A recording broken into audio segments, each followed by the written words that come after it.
the beat.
Liberty Mutual Insurance Company presents. Hey,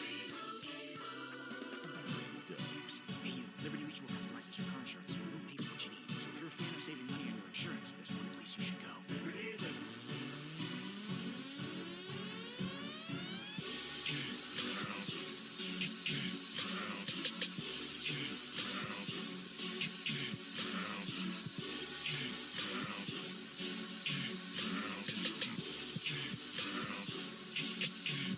This is my state, this is my team.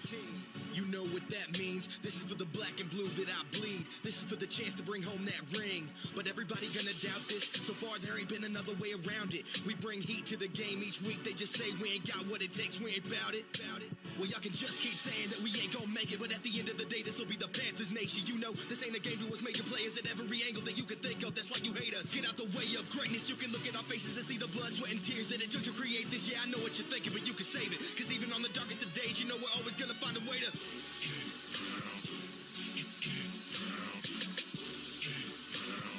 tell them what we gonna do. We gotta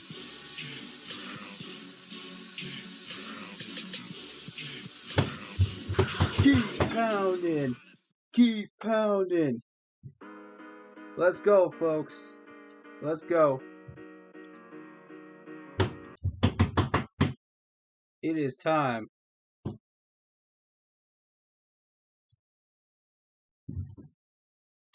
Guys, it is time. Welcome to the Panthers Keep Pounding YouTube stream, where we're about to go 3-0.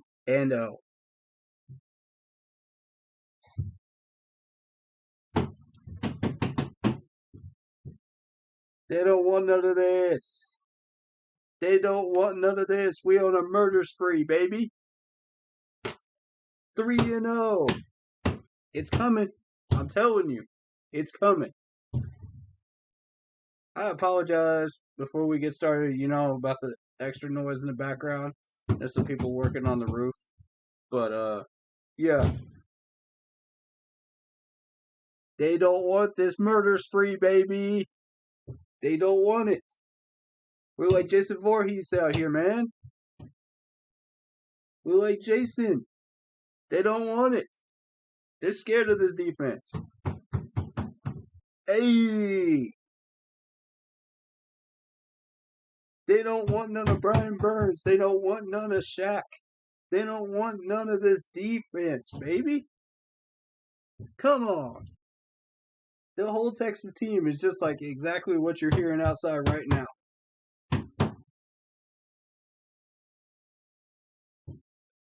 Y'all hear all that roof work right there? That's the Texans right now. Trying to go back into rebuild mode. But hey, let's go though. Y'all ready to dive into this? I'm so sorry for the background noise. I can't do nothing about it. But hey.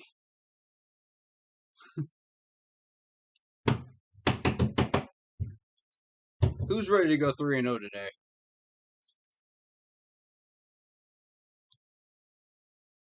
Who is ready to go terrorize some Texans?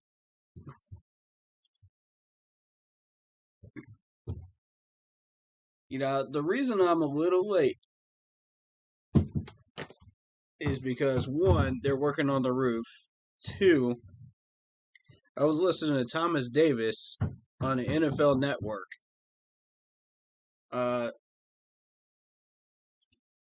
Who thinks we are better than the 2015 team. We could talk about that in a minute. And we're also going to dive into this Texans depth chart. And we're going to show people why this Texans team is not as scary as all the Texans fans are making it seem. That they are exactly what they show in their record right now. But hey, before we get started, hit that like button, hit that sub button, hit that bell, select all, leave a comment down below if you feel like doing so. It's the Keep Pounding channel, baby. We keep it real here. If you are new here, welcome. Everything that we say is out of love. Whenever we throw players under the bus or praise players, it's out of love. We love this team, and that's what type of a community we have built with this channel. I'm excited. I'm ready to go. And I hope you guys are too. I hope this stream finds you happy, healthy, and well. Let's dive on in, shall we? Let's go. All right, so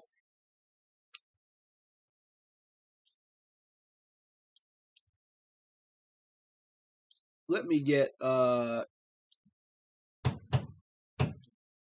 this stuff on the screen for you real quick. There we go. All right, so we got the Texans depth chart.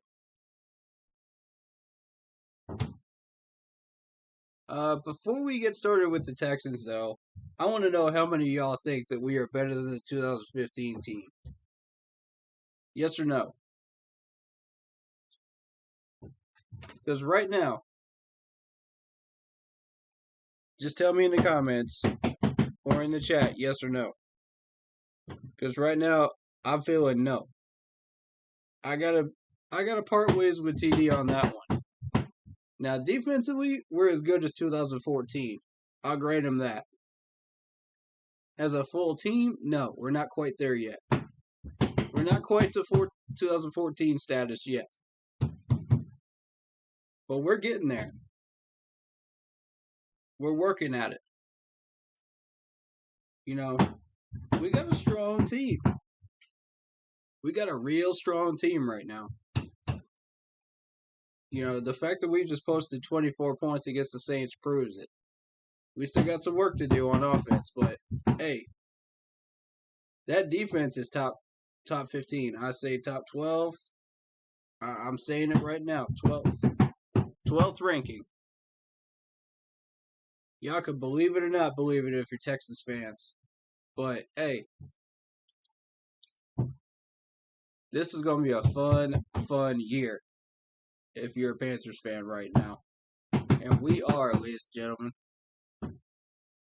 Everyone on this YouTube channel, for the most part, are Panthers fans. And if you're coming into this channel and you're not a Panthers fan, you're a fan of the other teams, hey, you're still welcome. You are still welcome to come up in here, man, and hang out. You know? And if you got some valid points to make them. We'll listen. You know? I will legit keep my mouth shut and listen to you and react to you. That's how I do things here. You know, I don't push the rejection of opinions. You know, I may disagree, but I'm not going to ostracize anybody for their opinions. No matter how tomfoolery they are. Now, I will expose you, though. If it's tomfoolery enough. I will do that. So, you know, take that into consideration.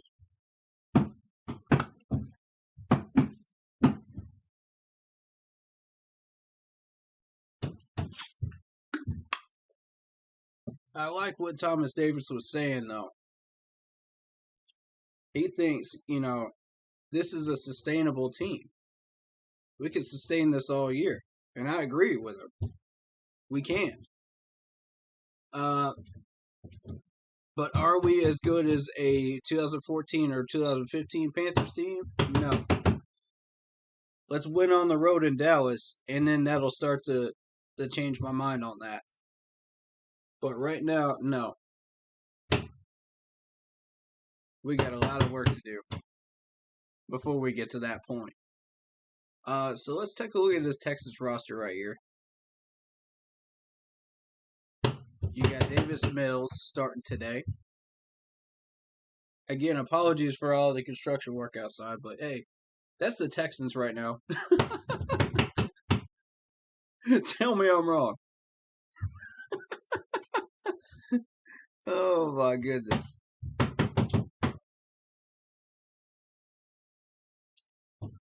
Alright, so we got Davis Mills making his first NFL start. And man, respect to Tyrod Taylor, man. He just keeps getting shafted every time he gets onto a new team and tries to get a fresh start. I just feel real bad for him, man. Even NFL Network saying I feel bad for him. That's saying something. But yeah, he deserves it though. He's a good guy and he's a good player. And I think he deserves a chance, But it's going to be a while before he gets that chance. So, then we've got Mark Ingram. How many of y'all feel like we're going to hold Mark Ingram to under 50 yards? How many of y'all feel that way right now? Because I'm feeling a special kind of way about this defensive line, baby. Oof. I'm feeling a special kind of way. This D-line has 14 and 15 potential right now. I'm not even joking. They're that good.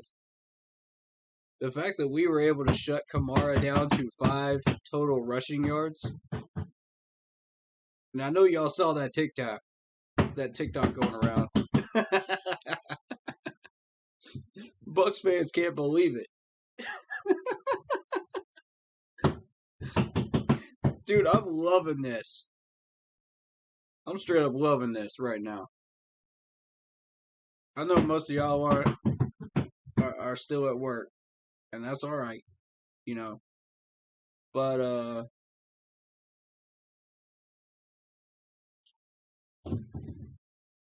that's why I'm gonna wait to show you all the heavy stuff once we get about 2 hours in. But Mark Ingram, man, he's not gonna get more than 30 yards. I'm calling this right now. I'm calling it right now. We got these Texans fans talking junk yesterday, saying their run game is gonna run circles around their linebackers. Now hold up. Y'all didn't do your homework, did you?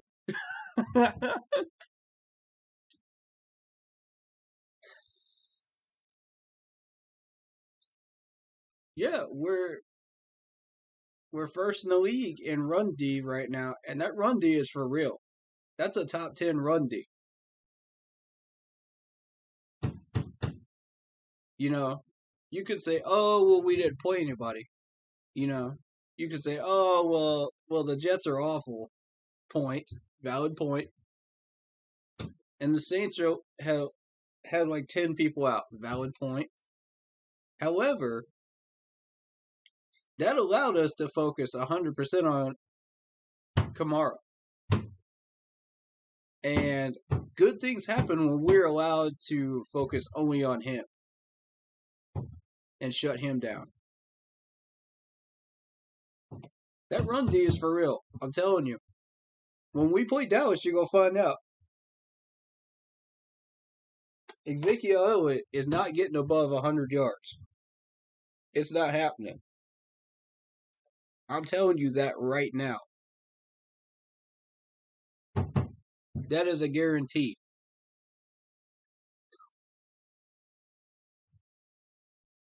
If he gets above 100 yards, I will be very, very shocked. Because he's going to be one of the main focuses during that game next week. But right now, we focused on this week. Mark Ingram's not getting past 50 yards. That's not happening either. Ladies and gentlemen, we are allowed to focus 100% on Mark Ingram today. Look at the wide receiver core. Brandon Cooks is probably the scariest wide receiver you're going to find besides Amendola on this Texans team. That's the spookiest one you're going to find. Nobody else scares us. Come on. You think I'm scared of Anthony Miller, Chris Conley, Pharaoh Brown? Come on. I ain't scared of these guys.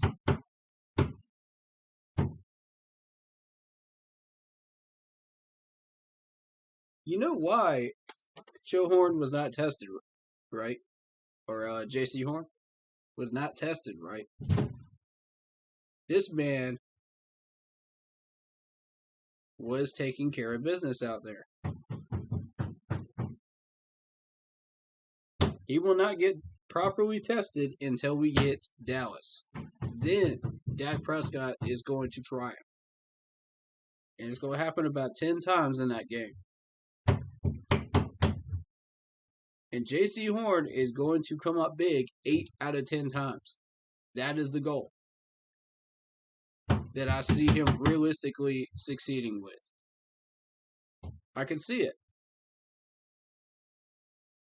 It's not going to be an easy one. But JC says, I'm up to the task. Try me.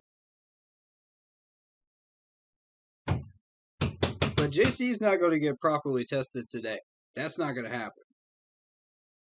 Nah, not by Davis Mills. I don't see it.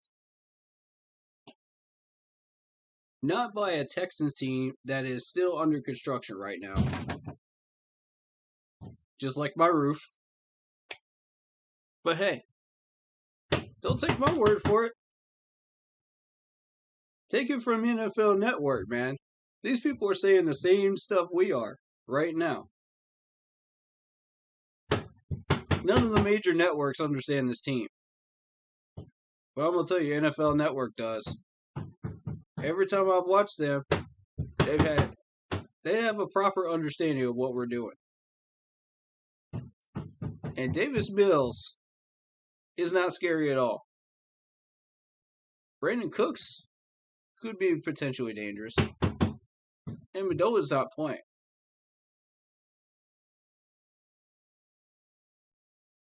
You know, I just want to apologize for the extra noise in the background here. I'm going to try to cut that down for you guys, but these guys are just going to be loud. I can't do nothing about that. I apologize. It just is what it is today. But you're not going to have that problem next week, guys. I promise. Alright, so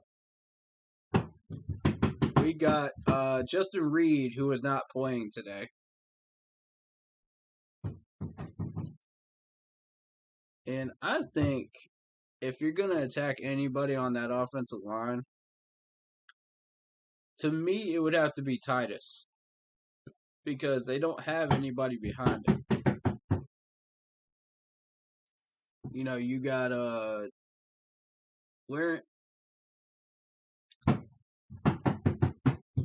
Laramie Tunsil here, and then Jerron Christian Sr. But I mean, we can get through that. Max is not exciting. Marcus is not exciting. We can get through that. This D-line's tough, man. We are built to last throughout an entire season. And I'm sorry if I'm talking loud, but I got to talk over this construction zone back here, man. But hey, I apologize about that. Hey. Well, let's go. Amendola's not playing. Brandon Cooks is still dangerous. But beyond that, the only thing we got to worry about is Mark Ingram. And I'm going to tell you, that's a good situation to be in because look at what happened to our boy Kamaro last week. Look what happened to Kamaro last week. To see if these go happen to Mark Ingram this week. I'm telling you, if these boys are properly prepared this week, and it's a short week, granted, it's a short week, but we caught the Texans at just the right time on our schedule. And we are looking strong and healthy at just the right time. I smell a 3-0. I smell a 3-0 today. And I'm going to tell you that right now.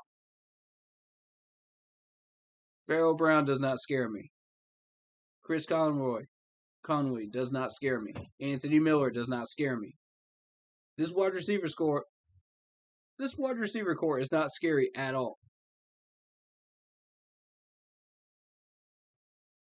They got a lot to work on. Then we go to defense. Now, I've been hearing a lot about this linebacking core, so let's take a look at them. We got Zach Cunningham.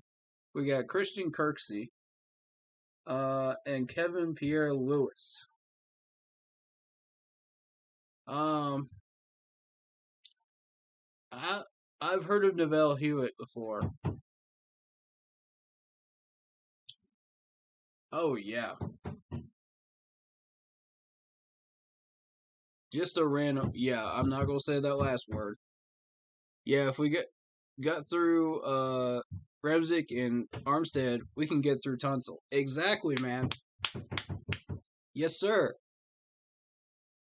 This D-line is for real. Don't worry about all that talk about, oh, we haven't played anybody. Don't worry about that. Sweep that under the rug because we're about to show those people when we play Dallas exactly how strong this defense really is. Then we're going to make some believers out of these people. But, let them talk their trash. Let them. That rush D is for real. We just shut down Kamara to 5 yards rushing. Total. We got Buccaneers fans talking to us now. Like, how did you manage to do that? Simple. When you only have to focus on Kamara, it's easy. It's easy. Like, and that's exactly what's about to happen with our boy Mark Ingram here, man. That's about what's going to happen. We got that construction zone Houston Texans team here. I think that sound in the background is appropriate, don't you?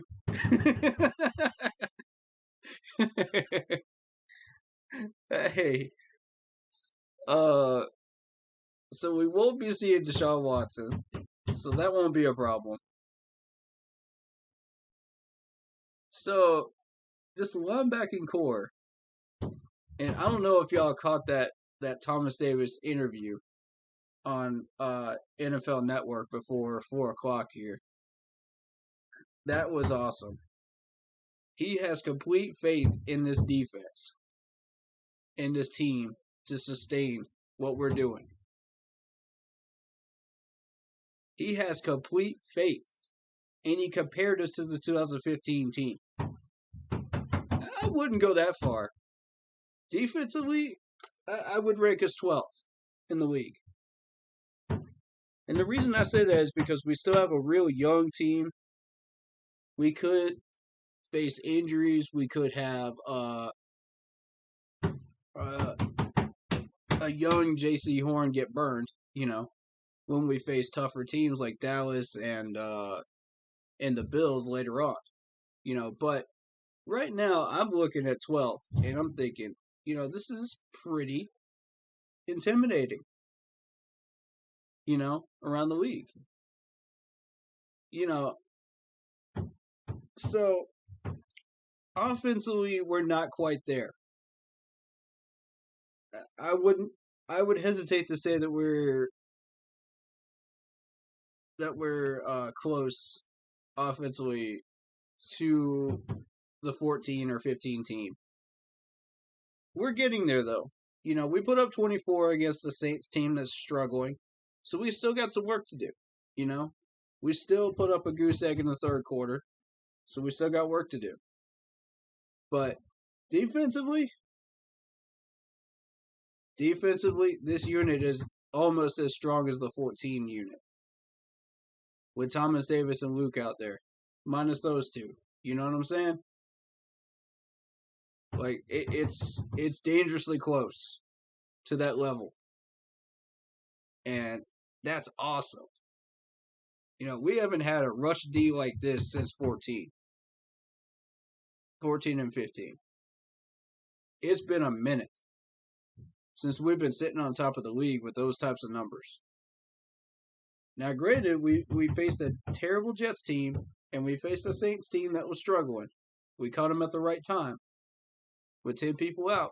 But that D-line is for real. If you've been looking at the numbers, this D-line is for real. Jeremy Chin is for real. Shaq is for real. I would go as far as to say Burrs is for real. Back there. You know, we got a strong secondary. And once they properly test J.C. Horn, we'll know he's solid too. In Dallas. But let's face it, man. Davis Mills is not going to test him. He's not going to test him. It's not going to happen. So you'll see probably 5 passes that direction, and that'll be it. You know, nothing too scary. J.C. Horn's going to have like a quiet day today, probably. He may get a pass deflection. He might get a couple of tackles, but, you know, quiet day. Unless he just happens to get a pick. Then you just never know. Hey, he did last week. He almost had 2. So, respect to the man. You know, he's still making moves even though he wasn't getting tested. That says a lot about what he's doing on the field. That is intimidating other teams. So, going to chat here. Justin Reed was the only worry, and he is out. Yeah, defensively, realistically, that's the scariest part of this defense to me too. I agree. Yeah, nobody's scared of Zach Cunningham. Nobody's scared of Kirksey. Nobody's scared of Pierre Lewis. Come on, man.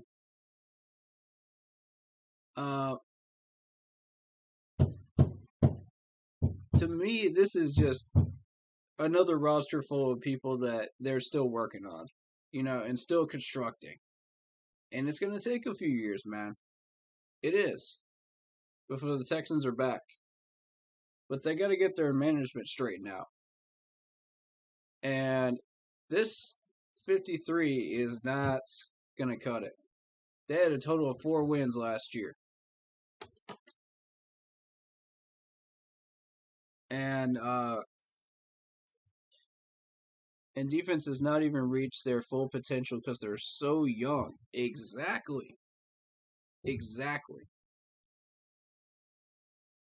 This team is built to last. They're going to be around for a while. In the words of Thomas Davis, you know, this whole team is built to last. And, you know, when TD believes in us, man, you know we're doing something right.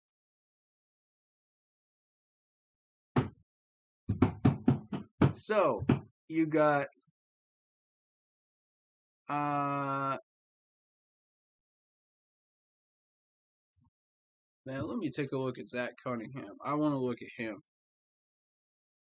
Looking at a 6'3", 238-pound linebacker here. Isn't that funny that they happen to have a picture of him trying to tackle Greg Olsen and failing? That's a weird coincidence, isn't it? 5 solo tackles this year. You know, a quiet day. Quiet year for him. I like that they have a section for front office. After their front office has been a complete disaster. Yeah, let's have a section for that. Do we have a section for fans complaining about the front office too? Oh, wow. Oh, wow. All right, so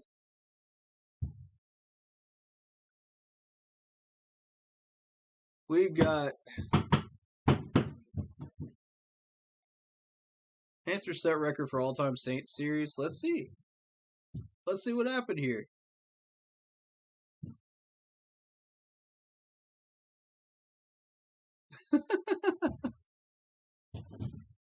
Panthers held New Orleans to 128 yards, the fewest allowed in a 54 all-time game series with the Saints, and the fewest for New Orleans under head coach Sean Payton, who took over in 2006.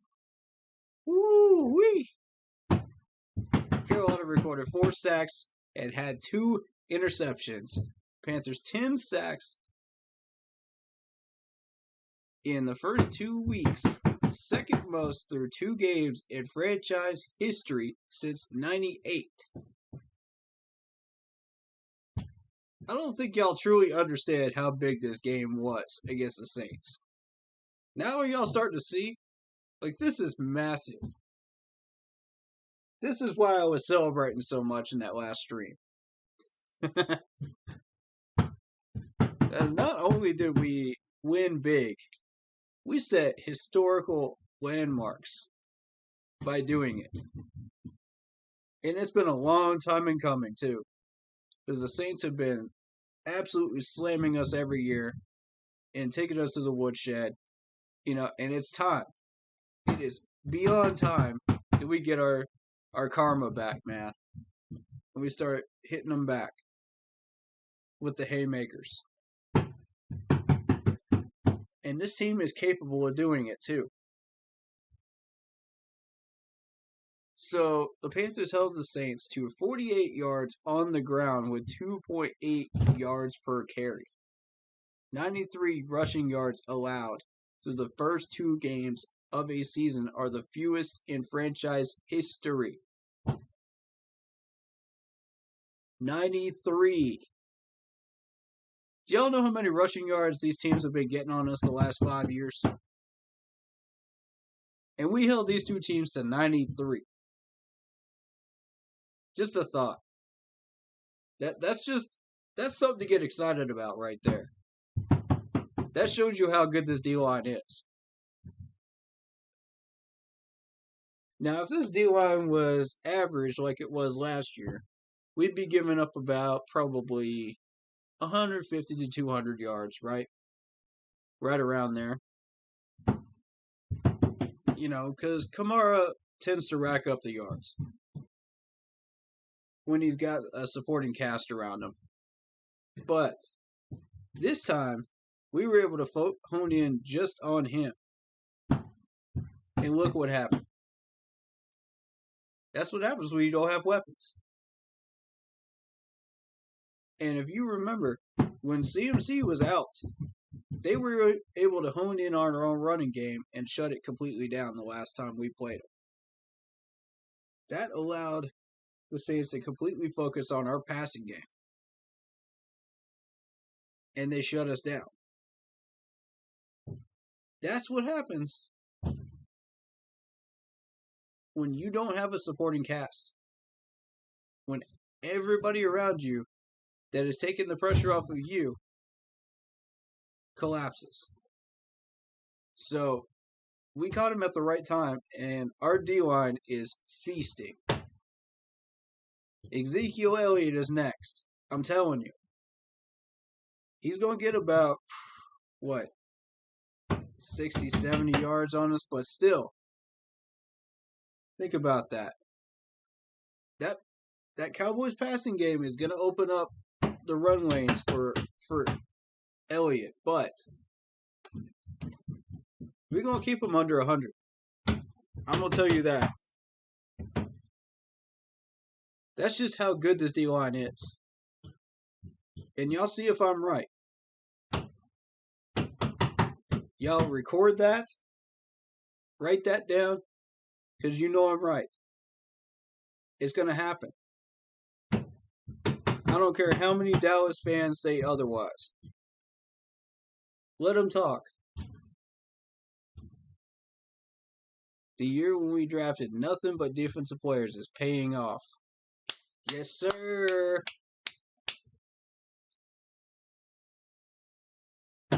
My random guy out here in the chat right now. Spitting truth. It is paying off. Alright, so Panthers had a 28-6 edge in first downs. The second fewest first downs allowed in franchise history. The least beyond that is 5, and that was in 2017 in Chicago. And the fewest offensive first downs for New Orleans since 1997. Are we reading this right? 1997.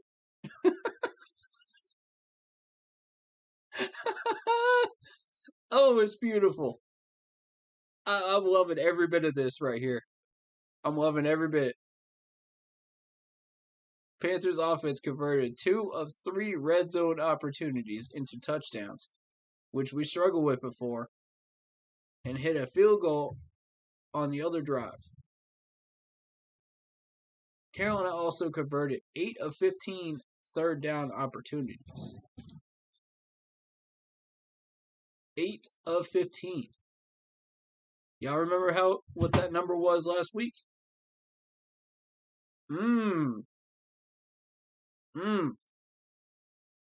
Y'all remember what that number was against the Jets, don't you? So let's continue. Carolina scored a touchdown on its opening drive for the first time since Week 9 against Kansas City, the AFC champions. Ooh.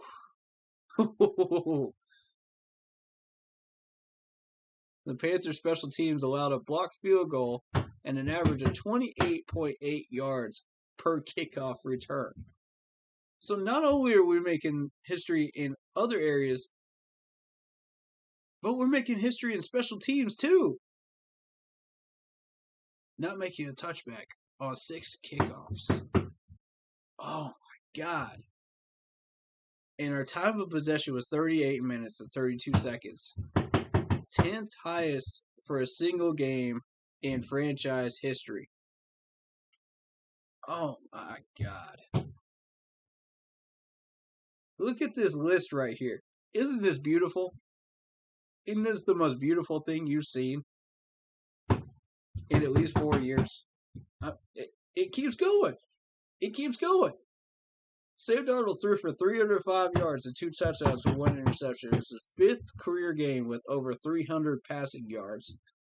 He posted strong first halves in consecutive games with passer ratings of 125.1 last week and 145.0 on Sunday. Sam Darnold, baby.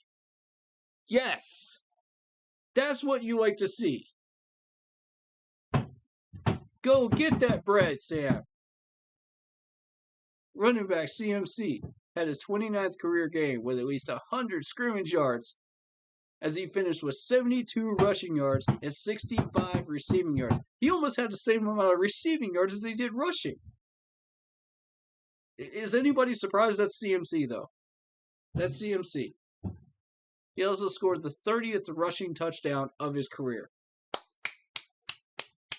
Run CMC, baby. Run CMC. That's all I got to say about that.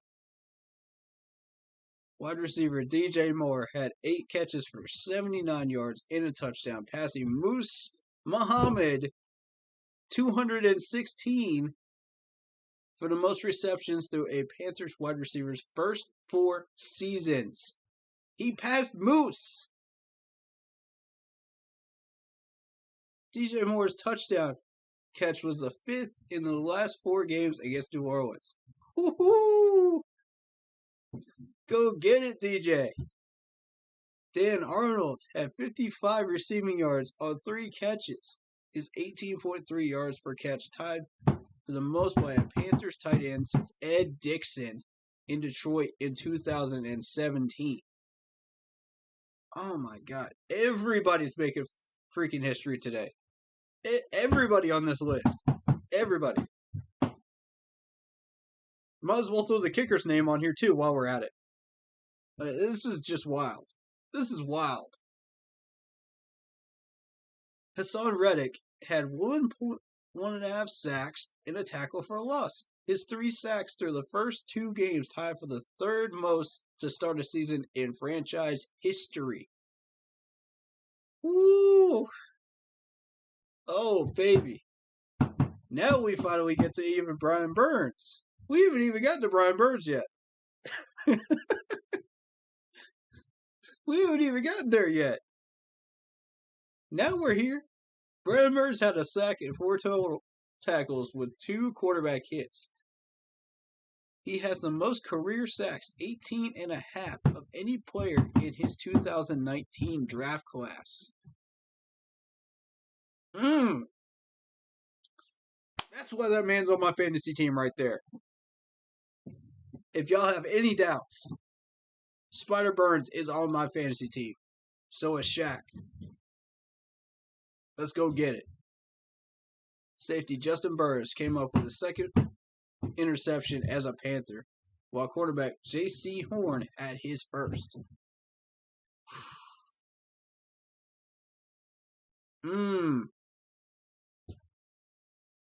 Speaking of kicker, there it is.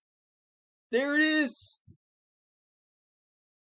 You gotta love this. Kicker Zay Gonzalez made a 20 in a 42-yard field goal, but he had a 50-yard attempt, blocked and missed an extra point. Okay, so that's the only thing negative on this list. But hey, if that's the only thing negative on this list, we're doing pretty doggone good. Y'all feel me on that? We're doing real good. Oh, here we go. Here we go. Running back Alvin Kamara managed just 5 rushing yards on 8 attempts. It marked his fewest yards per rush, 0.63. Let me read that again. 0.63, in case y'all can't see it on the screen. And fewest total rush yards in a game that he started. Woo! Go get that bread, D-line. We're flexing on them. Flexing on them Saints. Oh, yes. It feels so good. We've been waiting a long time to do that, man. I'm telling you. We've been watching Kamara just shred us week after week after week for 6 years. Guys, it's beyond time. We're back. This team is back. I'm officially saying it. We're back.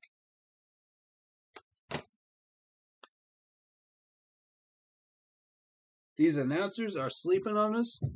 These networks are sleeping on us. Vegas is sleeping on us. They had us at 5 wins for this year.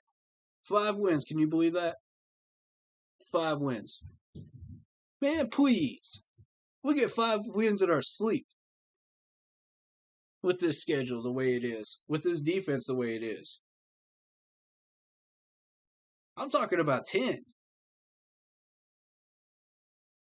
And that's if people stay healthy. If they don't, we're still looking at 8. That's way above Vegas. You know, that's still in the hunt. So, for anyone that's still sleeping on this Panthers team, man, y'all about to find out. Y'all about to find out. That's all I got to say. Any Texans fans that are still sleeping on this team, y'all in for a big shock tonight. I really hope Shi Smith gets well. I was really high on him coming out of college. I agree. I hope Shi gets better too, man. He's doing good. He did well in preseason. I was impressed with him. I liked him. And I'm looking forward to when he can be on the active roster again and play for us. We can give him the ball a little bit, see what he can do. It'll add to our offensive weaponry, and it'll definitely get this struggling, sputtering offense going. Again, I apologize for the background noise, guys. They're working on my roof. Y'all just have to deal with it. I'm sorry. I can't do nothing about it. But it's a construction zone, just like the Texans right now, right? I'm probably gonna make that joke about 15 more times tonight, but we all know it's true.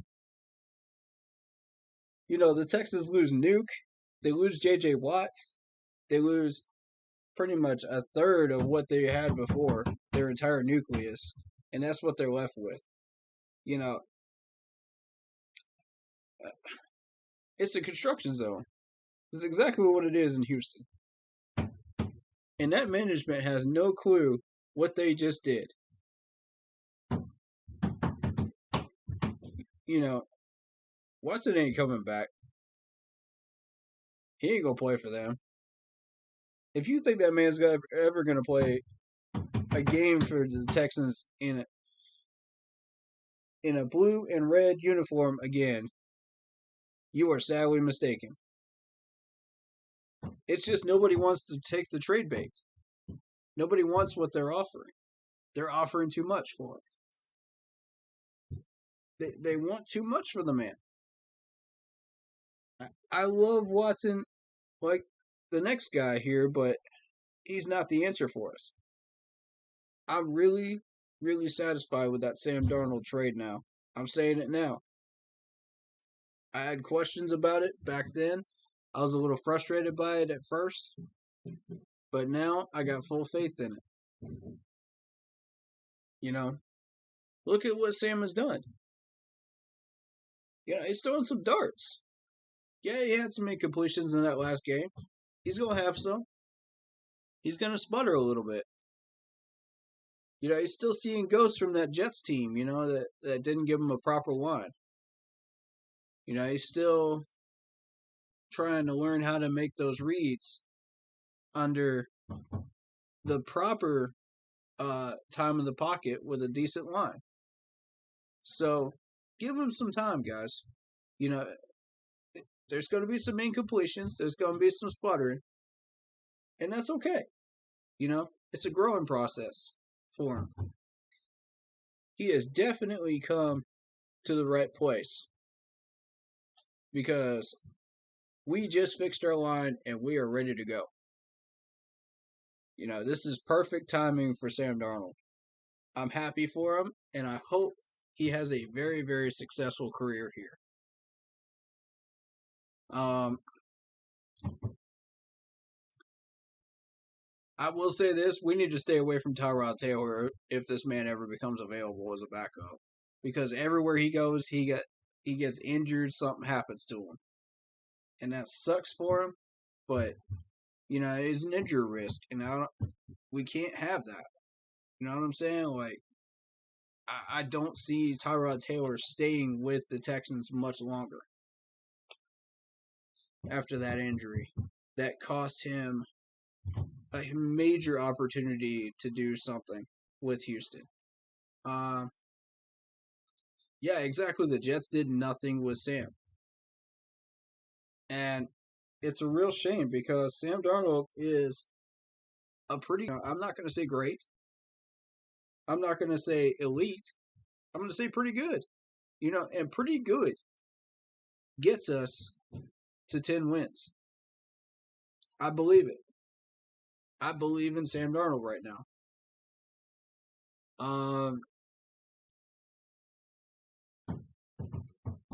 DJ Moore is so underrated. Yes, sir, he is. Yes, sir, he is. Everybody's sleeping on DJ. Everybody. We had Saints fans last week saying, "Who do y'all have besides CMC?"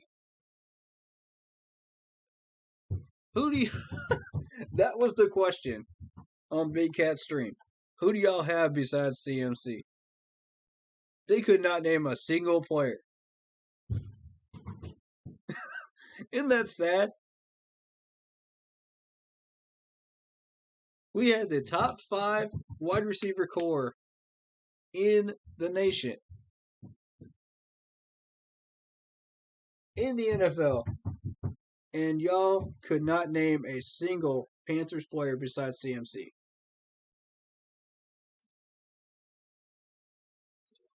I'm going to say this again, and I'm going to say it loud and clear so people understand this.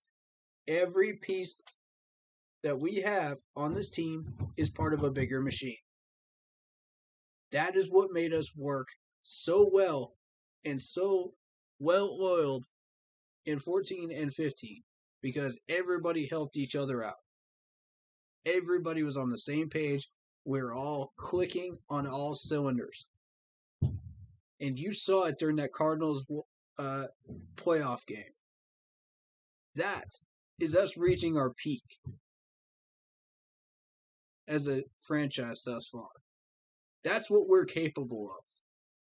When we finally get all the pieces together that we need. When we get the depth chart rolling and rocking and rolling to where we want it. That is what we're capable of when we're a well-oiled machine. That's what I want us to get back to. And we will. That's the bar.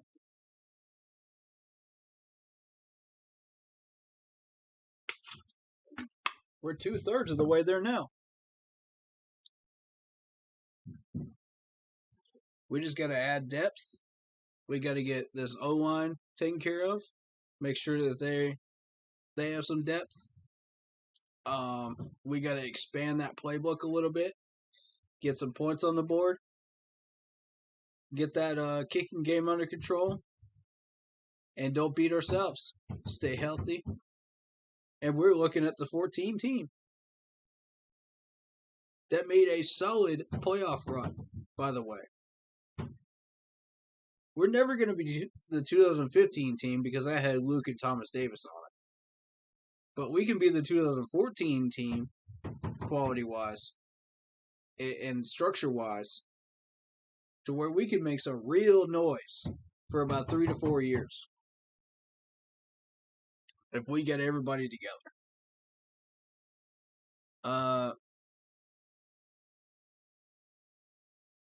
A Saints fan told me before the game that the injuries did not matter because they have depth. Oh, they had depth. Okay. Then why'd y'all only put up 6 points?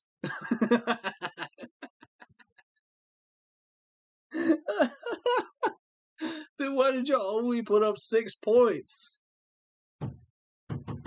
Golly. That's what you tell them right there. If they've got depth, why did they only put up 6? I'll tell you why. It's because our defense is that freaking good.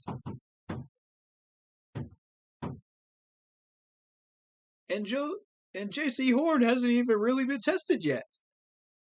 That's the scary part. He hasn't even been tested yet.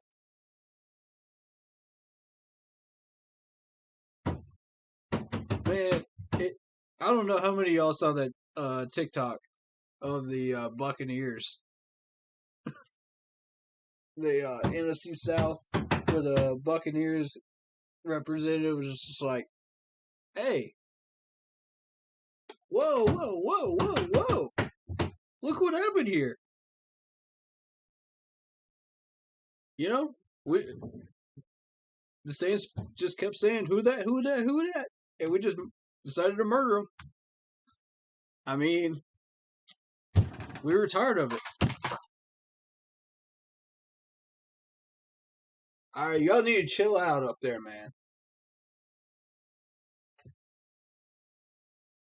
I can't be having stuff fall off my freaking... Come on, man. But hey, though, we just decided to take our frustrations out on the Saints. And just like that, we are 2-0 2-0. It feels good. 26 points. Can you imagine if we get this offense straightened out? How scary this team could be? Can you imagine? I'm telling you. I'm going to break out the whiteboard this week, man. I'm going to come up with some plays. Because, I'm an offensive-minded guy. Not so much defensive, but offensive-minded guy. So I can come up with a couple of plays. I had one drawn up last year that could have helped us, and then CMC went down. But, the interest, I think I actually showed that on stream or in a video somewhere. But, it's centered around CMC being an actual decoy. And here's the thing.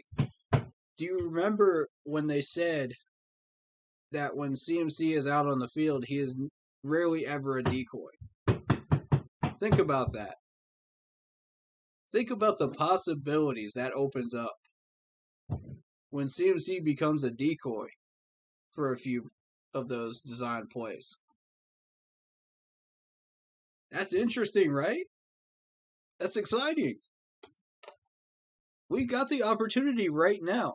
If we convert Chuba Hubbard to a power back, that opens the door. And we get Josh Smith back.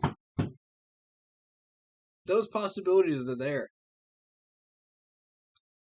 And I'm loving it. I don't know about y'all, but I'm loving that right there. Alright, so we got a Texans fan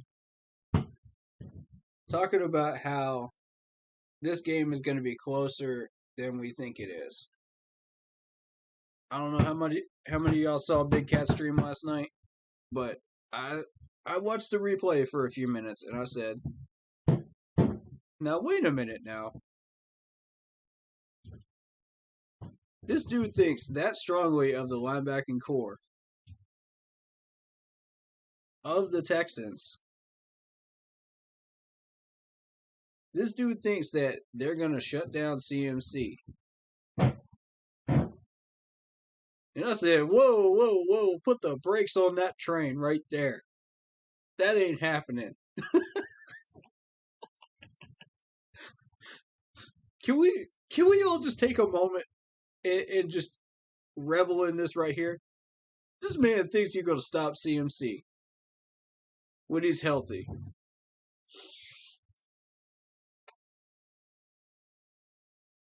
Oh boy, I don't understand how these Texas fans are that dumb.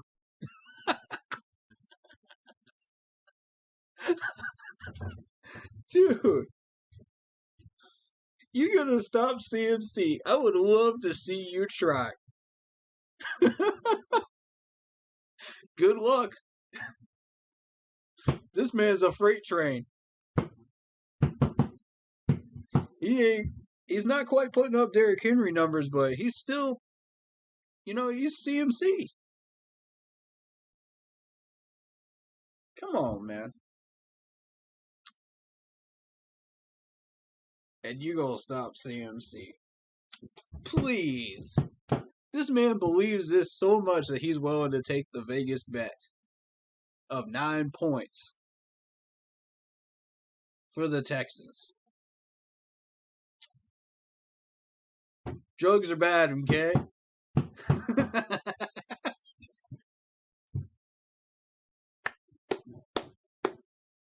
I respect his loyalty to the team too, man. I do.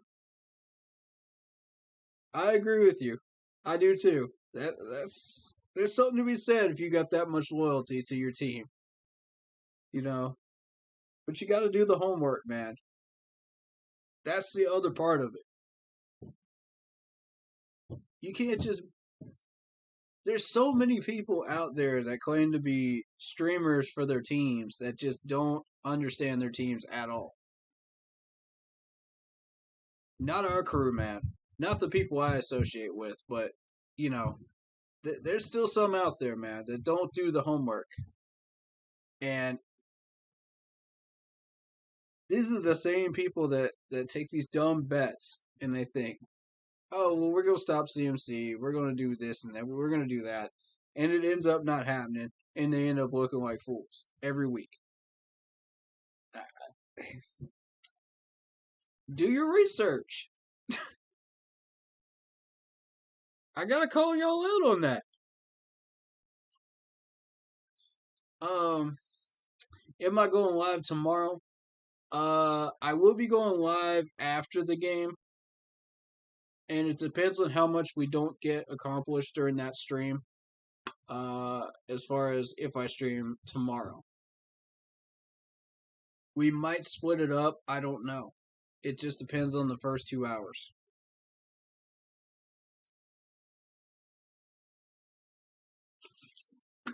Because the thing is, these streams go about 4 hours at least, where I go into pure raw detail and just I dig out every nook and cranny of details that I could find. So I'm more analytical than I am able to predict things. But it does go hand in hand. So if I do go live tomorrow, it's probably going to be like maybe 4 or 5 in the afternoon, maybe. That's if I choose to. And it'll be for like 2 hours or 3 hours or something like that, Something simple. We're not gonna go nuts with it, but it's whatever I don't get done tonight is what's gonna happen. I'll post that update on the Keep Pounding Facebook page in all caps. If you guys have not followed that page yet, definitely go do that because it'll give you a chance to check out posts during in-games, opinions, polls, things of that nature. I was doing live streams until Facebook decided it did not want to work. So that's why we shifted everybody here to YouTube. But as soon as we can get that fixed and figured out, we'll be doing some test streams pretty soon here to figure out what's going on. But I think it's just Facebook. That's what people were telling me because there's a few streamers that had that same issue. So I'm gonna see what's going on there. But yeah, definitely either 4 or 5 tomorrow. More likely 5 if I do it.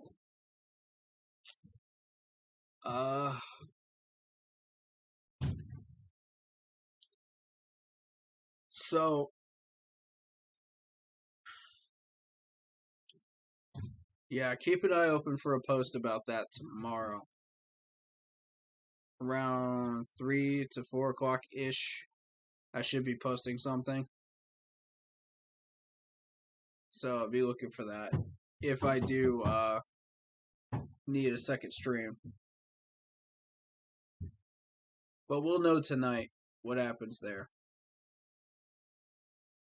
But I'm going to go ahead and post this in that Facebook page because people need to see this.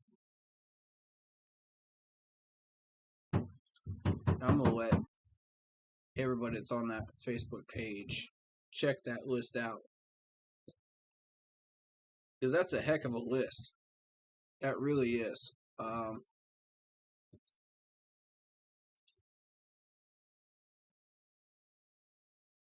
Full steam ahead. Y'all see this, right? Full steam ahead. That's beautiful right there.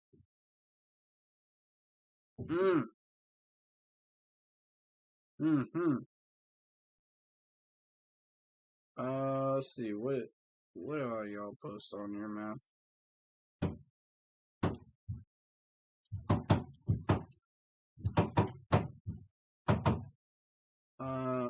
Okay.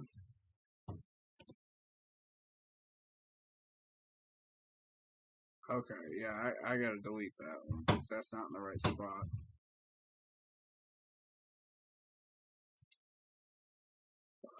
Delete. I wanted that to be a full-on post. That's what I wanted.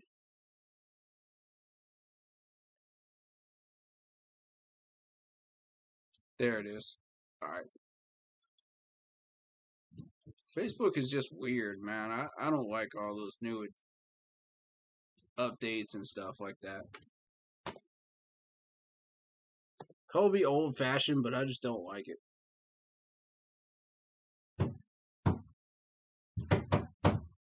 You know, if something works, keep doing it, man. Don't change it. That's how I feel about it. Especially when it comes to technology.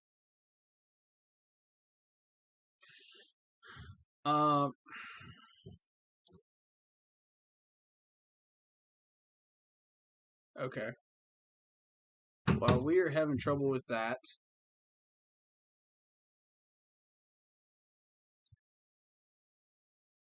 let's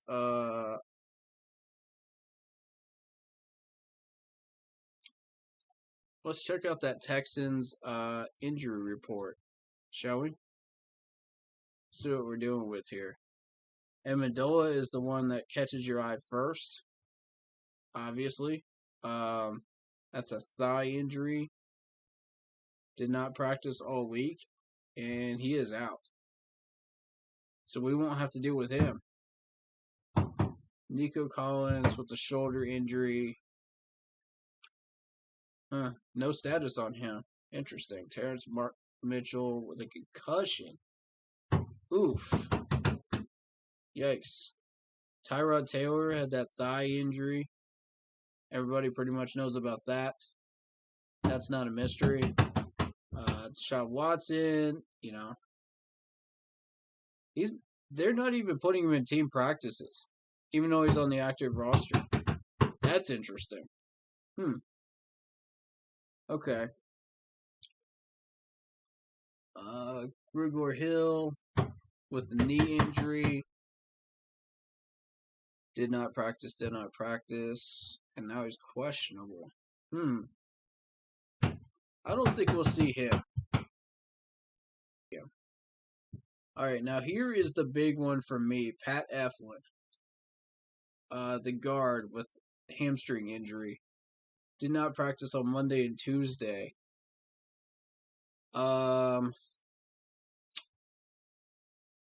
I would really, really like to know what the status is there. That's going to be an important one on our offensive line. You know, because that'll tell us, you know, I think that's Trent Scott behind him. Let me check. Nope, Michael Jordan. So we're going to find out who Michael Jordan is today, apparently. And that's fine. You know, the fact that if we're going to have two offensive linemen injured, make that three because I didn't know about the Taylor Moton ankle injury. You know, if we're going to have those injuries, now is the time to have them this week. You know, so during this short week. Because now we can kind of look at other guys like Brady Christensen. We can look at Michael Jordan here, which we wouldn't have already got the chance to look at. We've seen Brady Christensen, obviously, but we haven't seen Michael Jordan, so I want to see what he's about. So if we do have trouble at left guard, we'll know why. But hopefully not. Hopefully he holds up just like everybody else, and we'll know that we have a strong depth chart here. Trent Scott, obviously, going in. I haven't had any issues with Trent. I have had issues with Cameron Irving, though. So this is a good thing for us today, having Trent Scott in.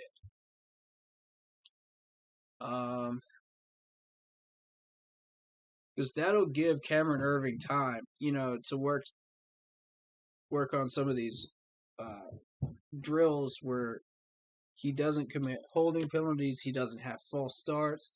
This will give the coaches time to work with him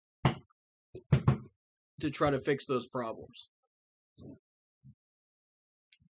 And the missed blocks, of course, which are very few, but they are there. Granted, this is against the Saints and the Jets, but as we go into tougher opponents, that's going to multiply. So we got to get that fixed this week. The holding and the false starts, you could work on those weekly. But the missed blocks, that's got to get stopped this week. You got to put a stop to it this week. We cannot keep doing that. Otherwise, when you play guys like DeMarcus Ware and defensive ends that are just much, much tougher, it's not going to look good for Cameron Irving long-term wise. So we'll have that problem at left tackle again. Unless Trent Scott can step up and get it done. And we'll know today if he can do that or not. Both of them will get tested next week against Dallas. You'll see a little bit of both, I think. What I would like to see is kind of a rotation of both. When Cameron Irving starts missing blocks, we'll put Trent Scott in. When you start to see a number of holding calls, put Trent Scott in. Because that either means he's tired, his stamina's not as great as you think it is, or Cameron Irving is not as great as you think he is. Which I would rather have the first one, wouldn't you? So, frankly, that's what I would do. That's where I would be okay with us playing musical chairs, is between these two. And once Cameron Irving's refreshed, he's got his stamina back. He comes in for maybe a series or two, see how he does. And just keep rotating these two. I think that's the recipe for success there. And we go for a left tackle next draft. Just to solidify that position and make sure that we're good there, That's the only position I see that we really, really are struggling with on the offensive line. But once we play Dallas, we'll get a better and bigger picture of what really needs to be fixed on our line, if anything. We'll know who's solid, who isn't. That'll be a true test of this line. So, as far as I know, Dallas has everybody healthy on defense. Correct me if I'm wrong, but I believe both their starting pass rushers are still healthy and rearing to go for week 4. So, that could change. We might get lucky.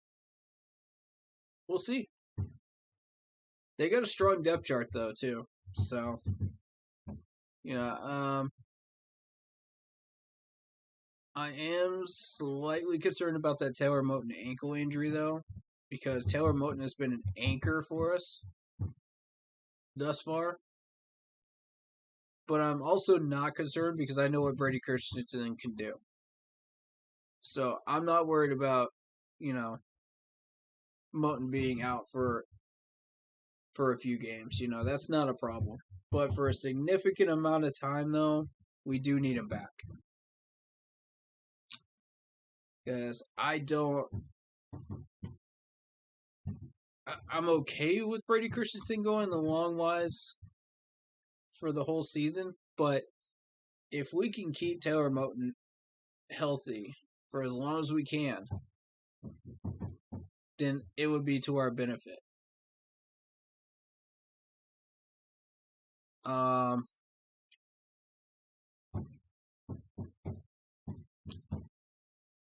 I do like Dennis Daly. I do like Deontay Brown.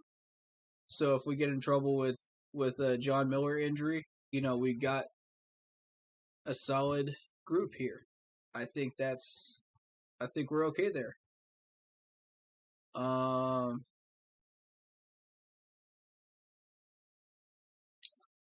I like that they put Chuba at second string. They had Royce there for a little bit, and then they put Chuba back. I wonder why. Maybe they're taking my advice. I'm making him a power back. Would love to see it. I think me and the management are on the same page on this. Which good things happen when we are. You've noticed everything that has happened successfully right now. Me and the management have been on the same page about. Notice that. And that's why we're 2-0.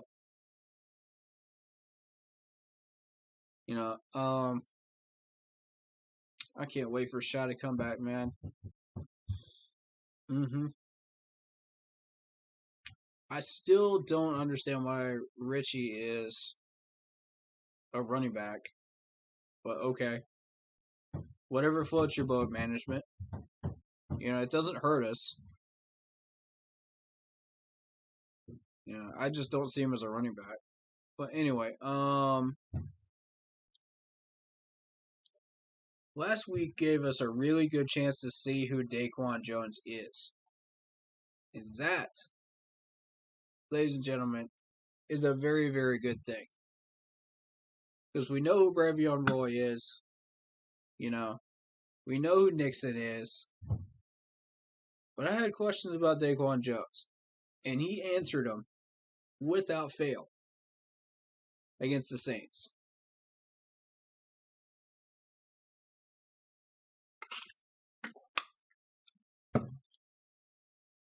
He just showed us all why he deserves that starting role.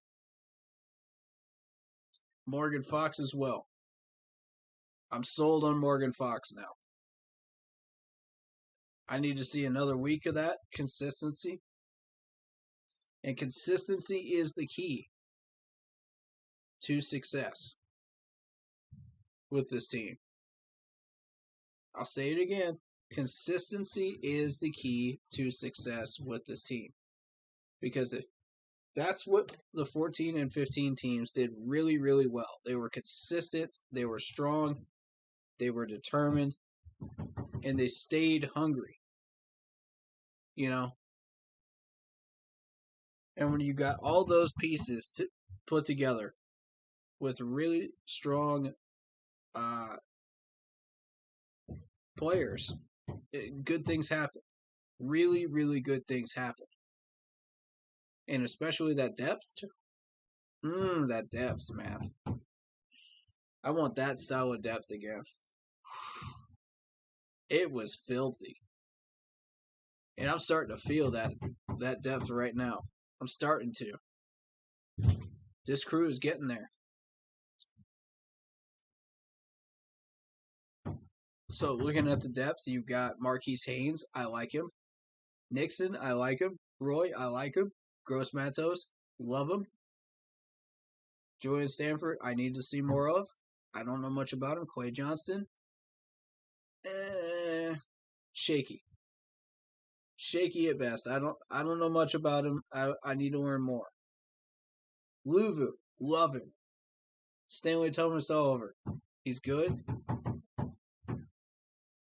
but we could do better. Keith Taylor, good.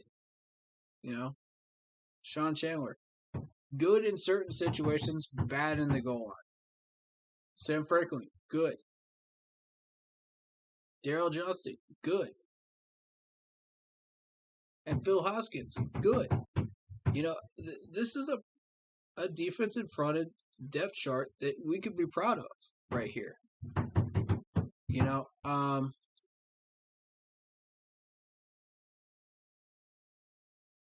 this team's been under construction.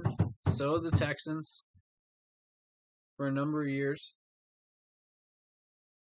But yeah, I'm liking what I see. I still don't know about kick returner for Chuba. We'll see. We'll give him one more game. Let's see how he handles it.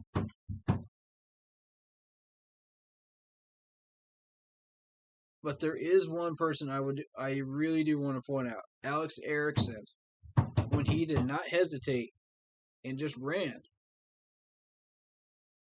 He didn't hesitate. He just ran. He took care of business.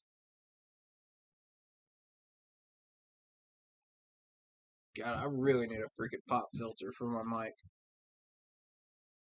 That's what I need. And get all that garbage out, you know?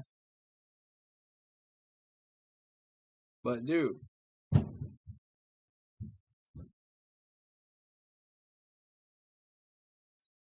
This is a solid defensive depth chart. This is solid.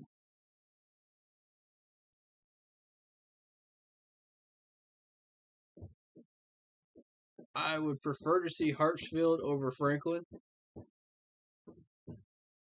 But other than that, solid.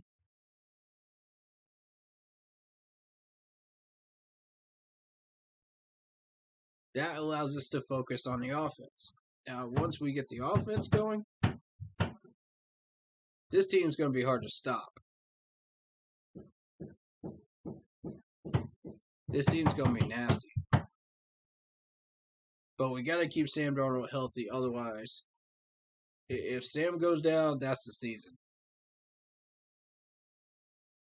So the offensive line is the key to our 10 wins. They're the key. This crew has got to deliver every single week, or we're in trouble.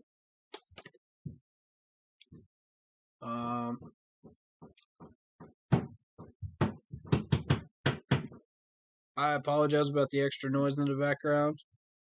They're working on my roof, so.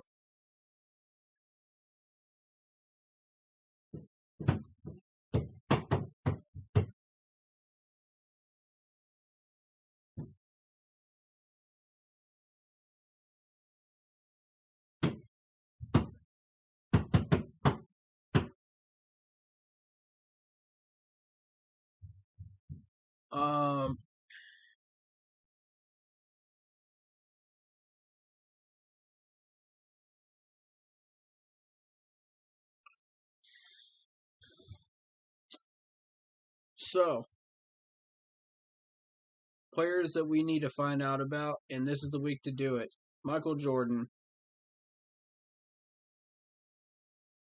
Colin Thompson.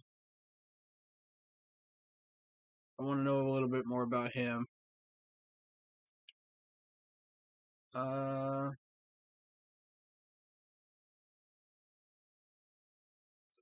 And I also want to get the ball into the hands of Alex Erickson. I want to see what he can do. We didn't see much of him, and I need to see more. I need to see what he can do as a receiver. I know what he can do return game, but I want to see what he can do wide receiver wise. I need to see more of Julian Stanford and Clay Johnston. Those are the guys that I want to see more of. And I still don't recommend putting in Sean Chandler during red zone.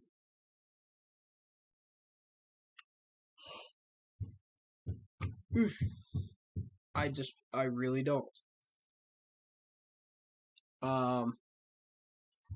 He will overshoot his gap, and that's a bad thing. So, that being said, JC Horn's on here with a back injury, but full practice, okay? Tommy Tremble, full practice with a groin. Richie with a knee injury. full practices, though. He should be good to go. Taylor Martin with an ankle injury, full practice. Dennis Daly, full practice.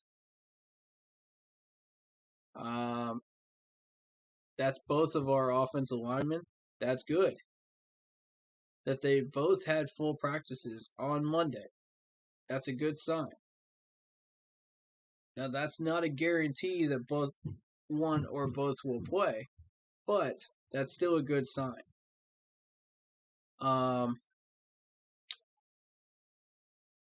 Cameron Irving with the full practices on Tuesday and Thursday. We should see Cameron Irving come back.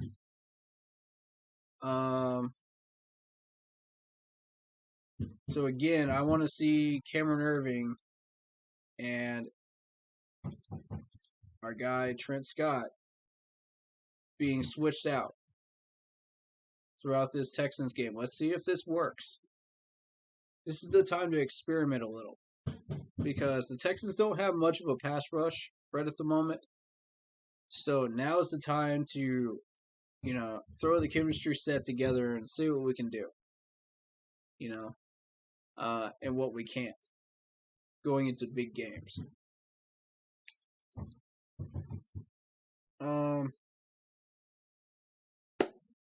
Because Dallas starts a 3-game stretch where the 2 games after are considered traps, especially the Eagles. So,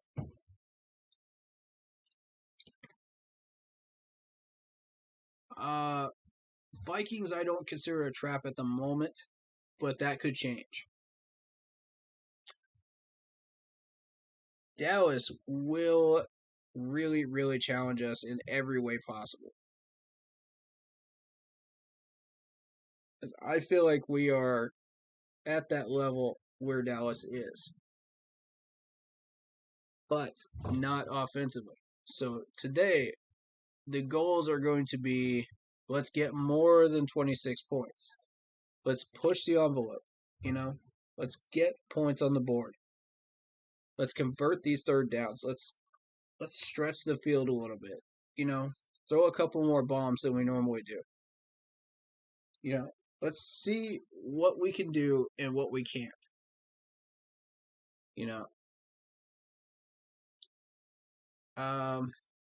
But we got to have at least a field goal in the third quarter. And we had an attempt at a field goal in the third quarter against the Saints, so that's a positive.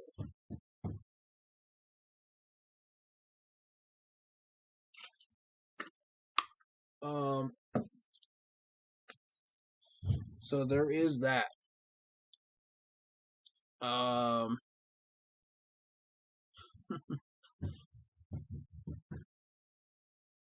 I think if we experiment enough during this Texans game, we're going to find out a lot more about ourselves.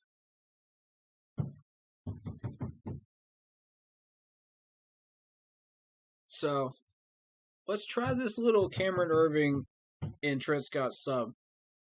Sub in and out. Let's see what happens there.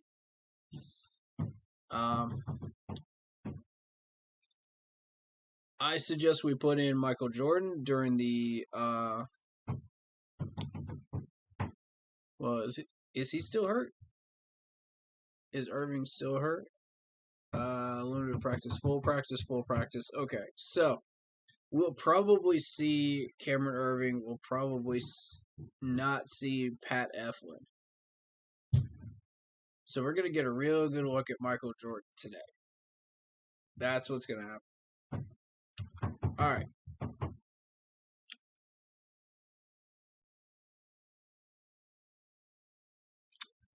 Now,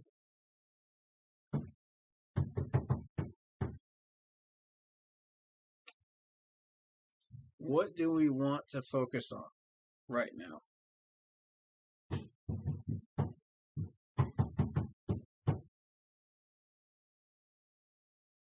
I'm going to jump on Facebook here. Let's see.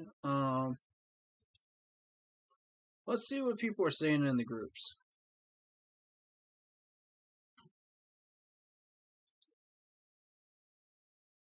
Let's see what they're saying.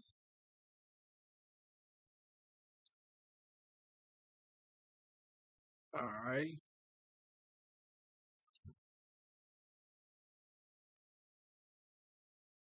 Primetime game. Everybody's going to be watching us. All eyes are on this team right now, and that's a good thing. Hey! Love it. Cute. Hey, there's TD. There he is.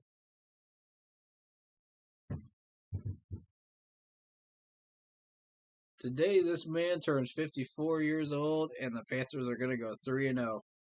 Happy birthday, Chris Street.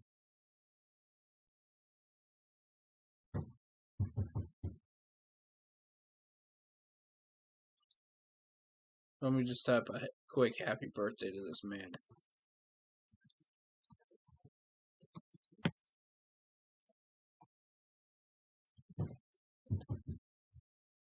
All right.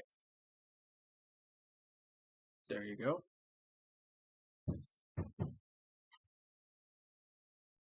Man, that is a nice game room. Look at it. Look at this. Oh, baby. Now that's a man cave. All that's missing is some signed gear. Y'all want to hook this man up?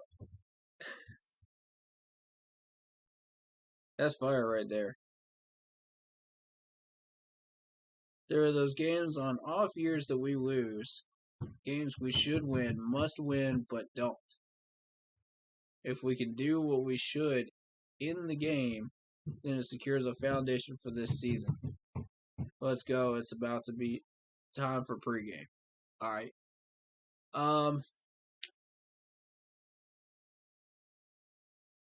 I see what he's saying.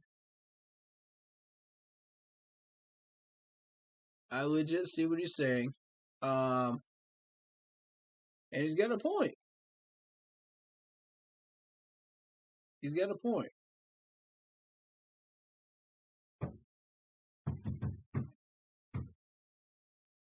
Oh, there it is. There it is, folks. Y'all see this, right? NFL ranked first. Scoring defense 10.5. NFL ranked first. Total defense 190 total yards given up. NFL ranked first. Rushing defense 46.5 rushing yards per game. NFL ranked first. Passing defense 143.5 passing yards per game.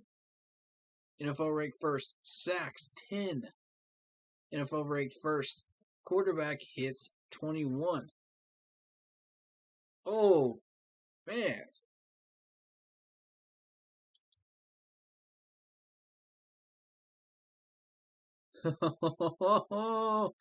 And that's Fox pointing this out, folks. And you know Fox don't miss a beat. They had no choice. They had no choice but to notice this. When you put up numbers like that, they got no choice.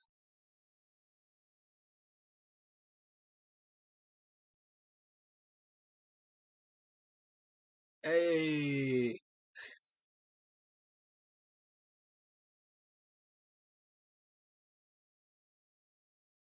If Sam wants to continue to make fans like myself eat crow all year, I need a big game from him today. Weeks 1 or 2 are solid performances. Now tonight, let's see why some scouts looked at him as the next Andrew Luck.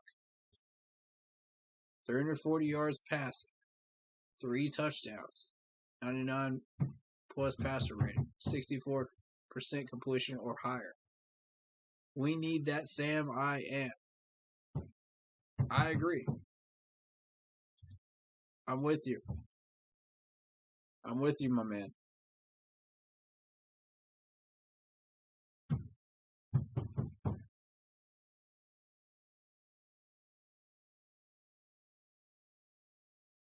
Watch on the mobile app. All right, so if you don't have the NFL Network, you can check out the Panthers through the mobile app.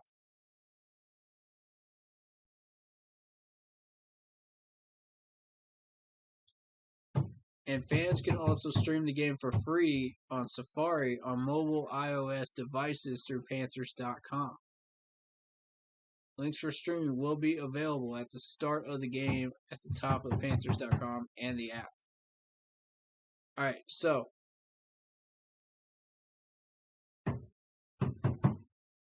I'm going to go ahead and share that onto my page.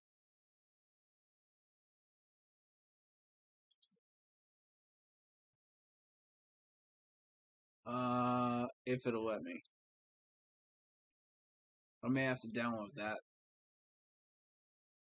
I tell you what, I'll leave this up for a second so you guys can screenshot this.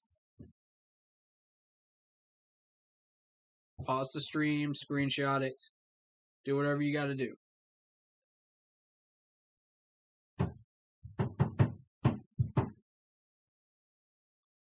I'll give y'all a minute. Well, I talk about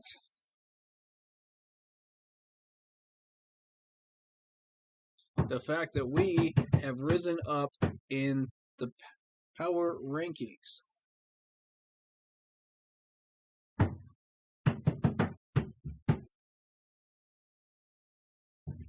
We are now up in the top 15 of the power rankings.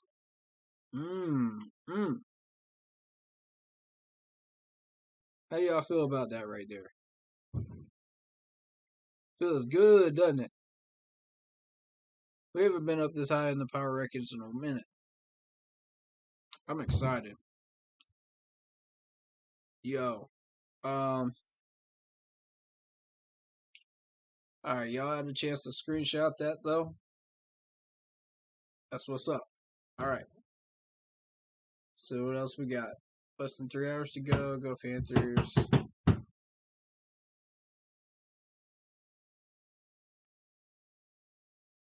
That's an old Cam Newton clip right there. So there you go. Robbie Rocket. Look at that catch right there. Ooh-wee. CMC doing what he does in practice.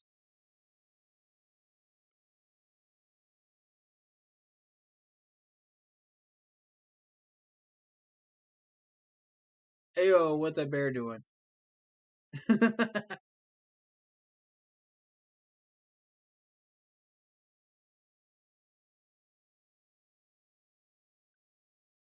Game night, baby.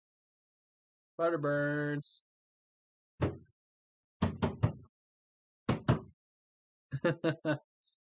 Love it.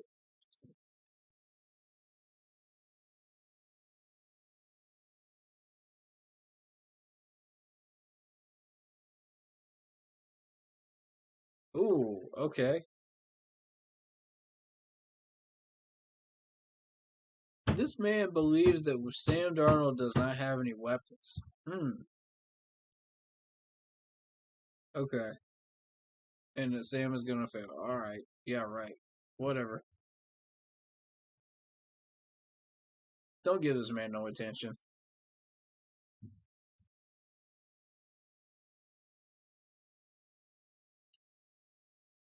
Oof. Yes.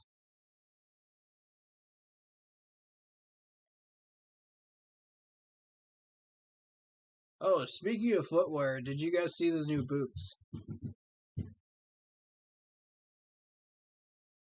I didn't buy them, but I posted them on the Facebook page. Those look pretty cool.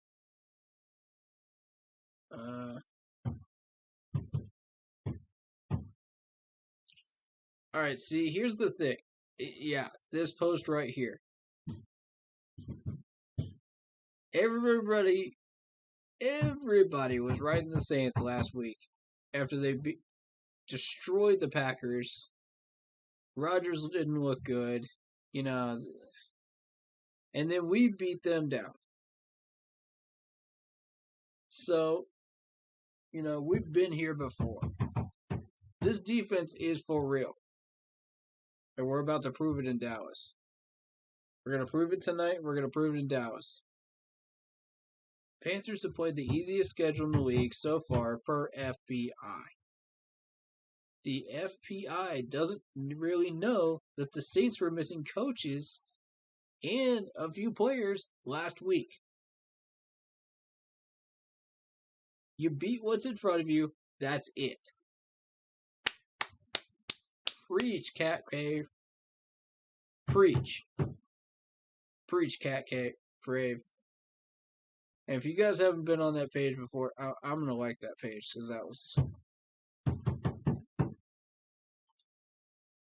Preach it. Cowboys have the easiest schedule. Debatable.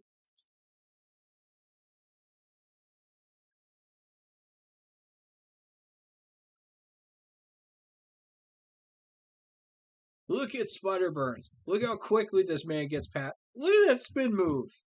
Oh, that's sick. That is sick nasty. I'm going to put this up on big screen for y'all. Oh, that's disgusting. Look at this. 1, 2, 3. Boom. Oh. 1,000, 2, 1,000, 3, 1,000. Yep. 2.7 seconds. I think somebody clocked him at 2.4 at one point in that Saints game. My goodness, man.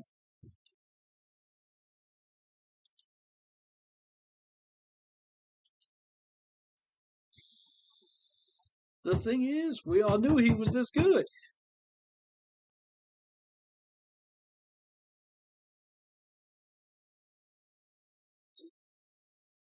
Guess what day it is? It's game day. We better go 3-0.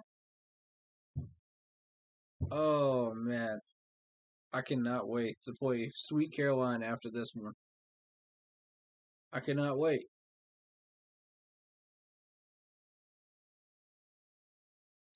Oh, that's hot right there.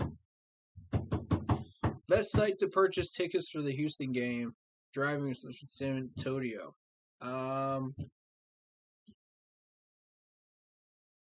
Good post. Ticketmaster.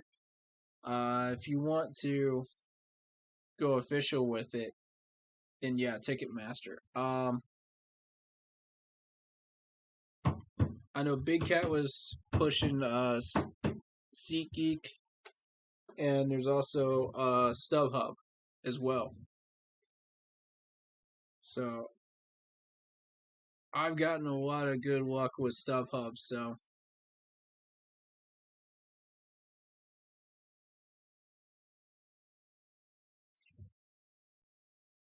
all right. So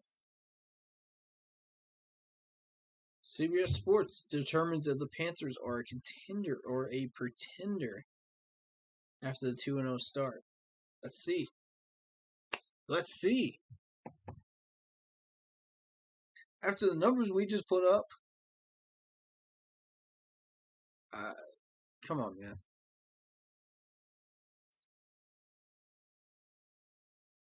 Number 4, Panthers.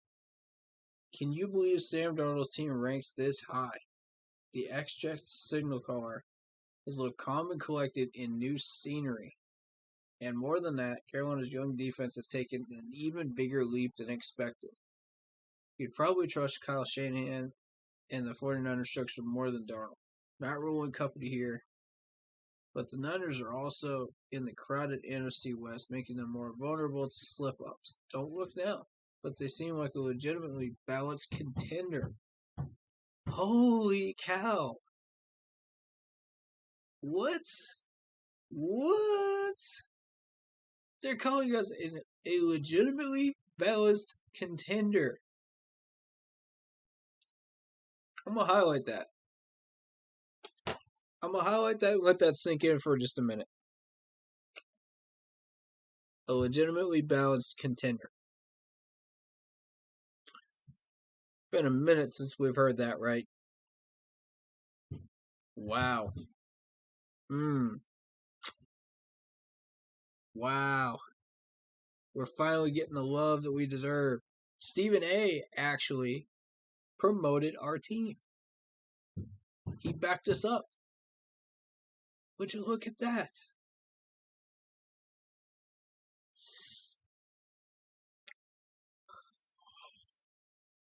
Ooh. Sorry, I haven't got much sleep. A rough morning because of the roofers, but hey. Can you believe it? Stephen A. is backing us up.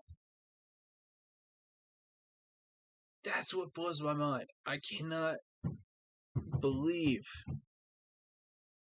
that we are finally getting the respect that we starting to get the respect that we deserve.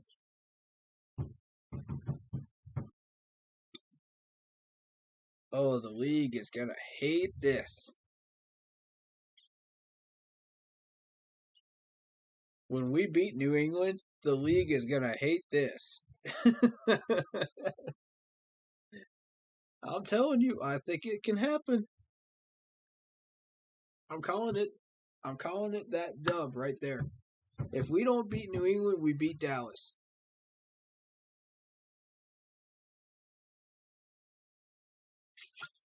One of the two is going down.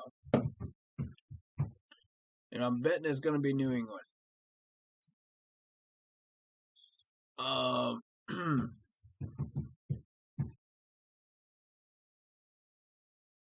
So,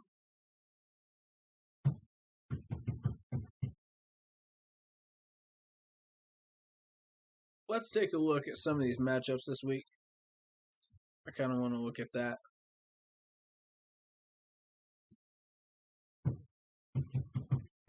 ESPN.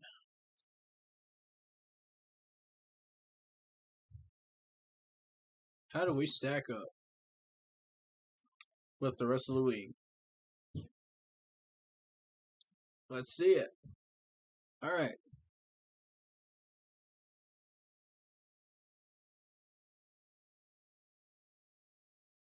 And you know I also follow baseball, so I'm a Braves fan. Go Bravos.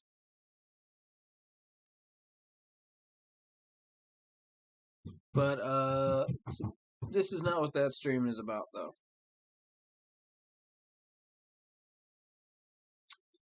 Okay, so we got Washington and Buffalo. I got Buffalo winning that one, hands down. They just stomped somebody last week. You know,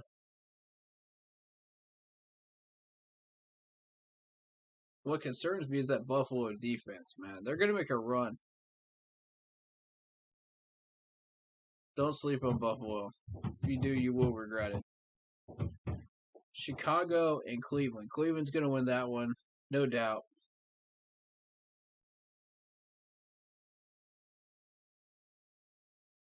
You know, Cleveland's been looking real strong lately, and this team just looks like they're ready to make a run as well. Baltimore and Detroit. Obviously, I've got Baltimore. Detroit falls to 0-3. Jacksonville, Arizona. We got Arizona at 2-0 right now. I got Arizona going 3-0, joining us after this. KC and the Chargers. Now, this is going to be a big one right here, I think. Now, if you remember last year, the Chargers actually won this first game, if I'm not mistaken. So, I kind of want to look at this.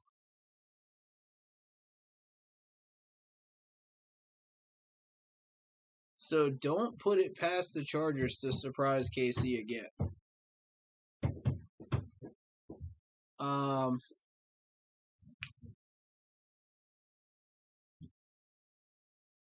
Yeah, so the Chargers full schedule.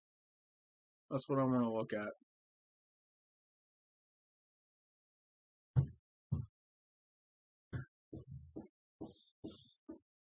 Now, 2020.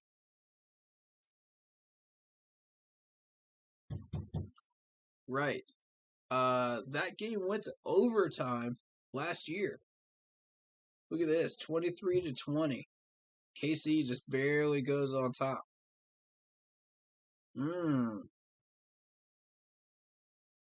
Herbert goes 311 yards. Eckler goes 93 yards, and Allen goes 96 in receiving. There's something to keep an eye on there.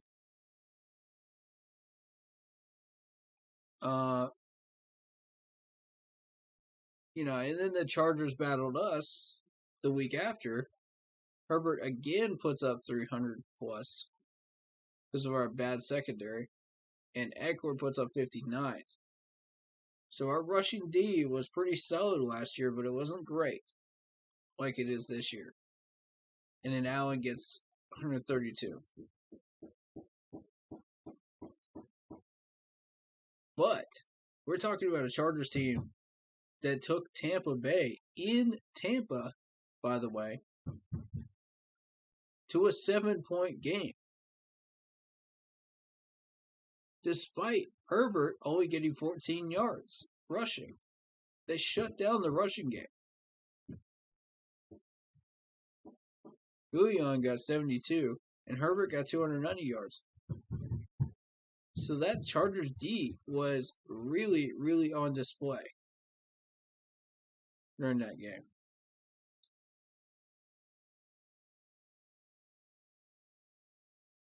And they took the Saints to overtime as well.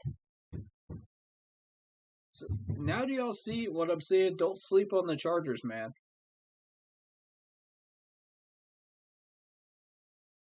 Everybody thinks the Chargers are just, well, we're not going to worry about them. You know what I mean? They took the Raiders to overtime. And then KC at that point was just dominant. So the Chargers as a whole last year were very, very good, but not great. Very much contenders. They beat the Raiders 1 out of 2 times. They actually took one of the 2 KC games early on. Early on was the loss, but they almost took both of them. Think about that. We almost took them.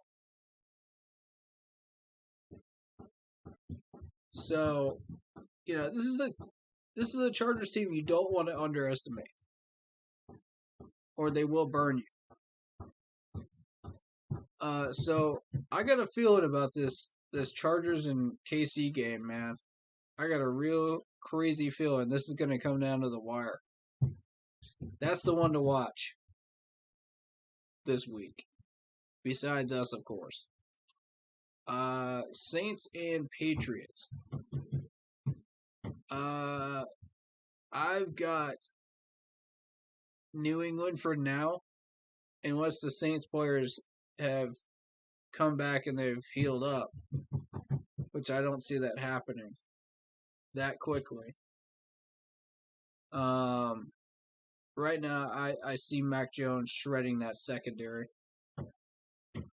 and having a bit of fun. Falcons and Giants. Falcons are better than the Giants are, but not by much. Cincinnati and Pittsburgh. I'm surprised Cincinnati has a win right now, this early. I've got Pittsburgh in that one. Again, Arizona and Jacksonville is going to be 3-0 for Arizona. They're playing a little bit above their heads. I think they're misrepresented a little bit by their record, but they're still pretty good. Don't get me wrong. Arizona's still pretty good, but a 3-0 good? I don't know. I don't know, man. Denver 3-0 over the Jets. That's a wrap. Come on. It's the Jets.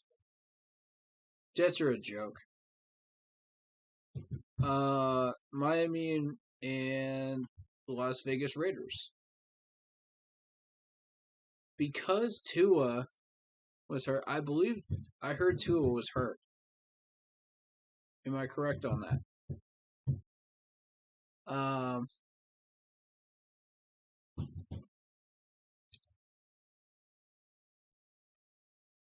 Yes. Tua is out. Wow. That would explain a lot of why they were having trouble last week. Okay, so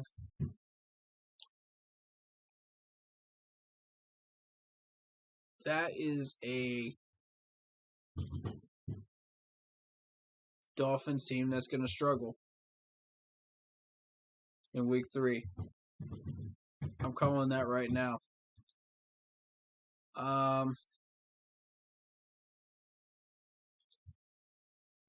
I have the Raiders winning that one by 21. Tampa Bay and the Rams. I've got Tampa Bay. Obviously, it's Tom Brady.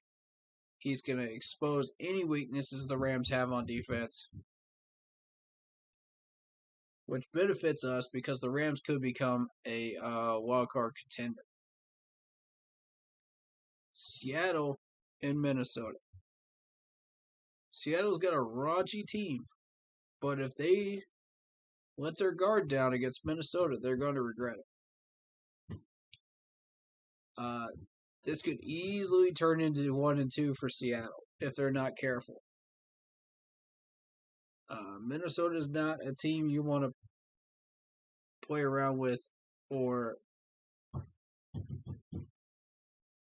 screw around with. They're 0-2, but they're misrepresented 0-2. They're better than 0-2. So I see Seattle winning that game. You know, if they put up the type of offense they did last week against Tennessee, you know, despite Derrick Henry going 120 plus yards, 3 touchdowns, and absolutely decimating Seattle's defense, run defense. That's still going to be a scary game if you're a Seattle Seahawks fan. Because of the fact that if Minnesota ever gets their passing game going, if you allow them to get their passing game going, along with their rushing game, you're in trouble. And it's going to be another one of those tight games towards the finish. So you cannot let them get going, passing-wise, or you're going to be in trouble. So I do have Seattle in that one. Seattle's offense surprisingly wins by about 7 to 10 points. And Minnesota's defense breaks down. That benefits us because that shows us on tape where Minnesota's weaknesses are. So, keep that in mind. Green Bay, San Francisco. I think Rodgers is having a terrible year. I haven't really watched San Francisco that much, so I don't know what's going on with the 49ers. How good they are now, I'm going to say that they're legitimate 2-0 right now. We'll see. I will say with Rodgers struggling the way he is, that's a win for San Francisco, 3-0. Monday night, Philly and Dallas. Now, this is the game to watch. I'm going to be scouting this one heavily. And the reason why is because we play both of these teams coming up in the next couple of weeks. Number one, I want to see the Philly offense expose any weaknesses that Dallas defense has, if any, right now, that we can take advantage of. Number two, I need to see what Dak Prescott does to Philadelphia's defense. You know, that will tell us exactly what we can get away with in Philadelphia's defense and what we can't. And what we need to work on during these 2 weeks, to get this settled and get our team settled and ready to play Dallas and face off and take advantage of some of these weaknesses.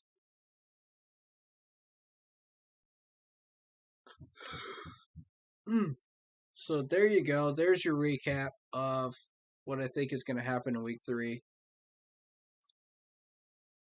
I'm not always right, folks, but, every once in a while, teams surprise me. A lot of things surprise me. So, you just never know. But, I'm telling you, there's 2 games to watch. This one right here on Monday night is the one that directly impacts us in many different ways.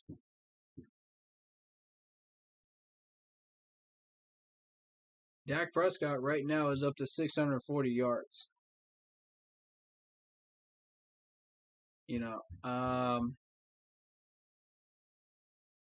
I think we can hold Pollard next week. I think CeeDee Lamb is the one we got to watch out for. Cowboys are going to test J.C. Horn with CeeDee Lamb, I think. I think that's what's going to happen when we play Dallas. But a lot of things are going to get exposed here in this game. And it's going to be on film for us to study. So I fully suggest we take full advantage of that. And don't waste that opportunity. Looking at who's out for the Cowboys right now. This could change next week, but Keanu O'Neal is a big one. Amari Cooper is a big one. Watkins, take it or leave it. Armstrong, take it or leave it. Ty, the offensive tackle. That's the one to keep an eye on. Because if we have an opening for our pass rush to get through, tackle position might be it. There's something to keep an eye on there. All right, so the Eagles. And the reason I'm focused on this one right now is because,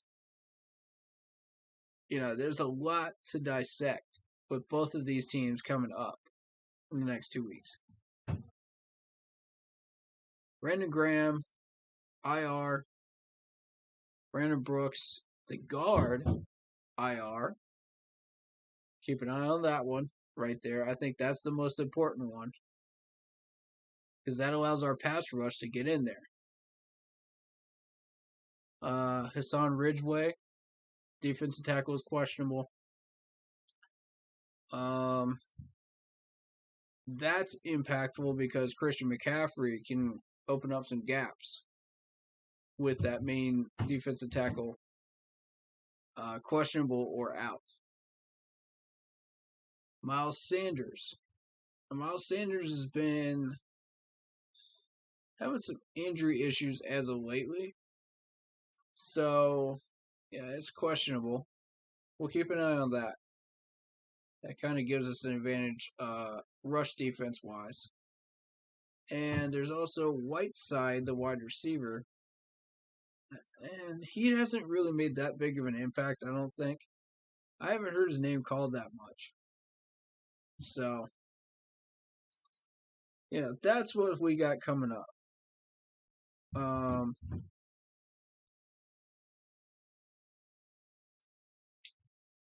but if you're looking at top picks for fantasy, you got Christian McCaffrey sitting at 26.2. You got Sam Darnold sitting at 21.5. And DJ Moore sitting at 18.6 in fantasy. Now, that changes based on what type of a league you're playing in. But, yeah, I highly suggest Christian McCaffrey, of course, every year. DJ Moore is solid. I've got DJ on my team. I've got Shaq. I've got Brian Burns. So, and there's also some leagues that have the Panthers defense as a whole team, the whole defense. So I have them as my backup, and they've been beasting and feasting. So I actually drafted all of these players too, by the way. I didn't pick them up in free agency. I drafted them. That shows you how much confidence I've got in these players this year.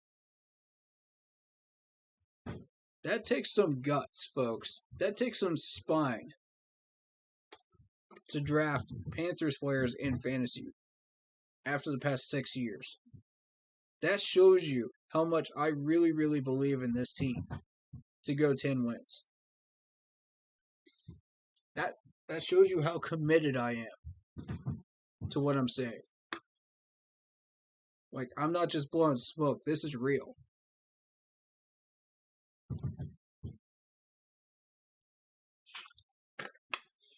And, of course, that's part of the perks of being a Panthers YouTuber is you really understand your team well enough to be able to do fantasy and understand what players to pick up and which players to avoid of your own team.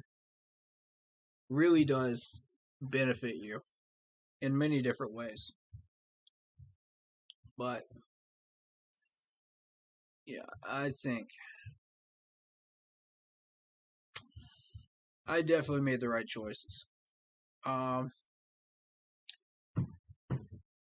That is just wild. That list right there, that's just wild, man. I could not be more thrilled. I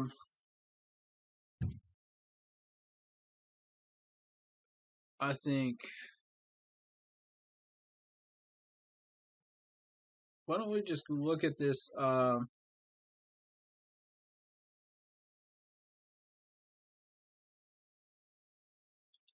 don't we just look at the Saints box score for just a second again?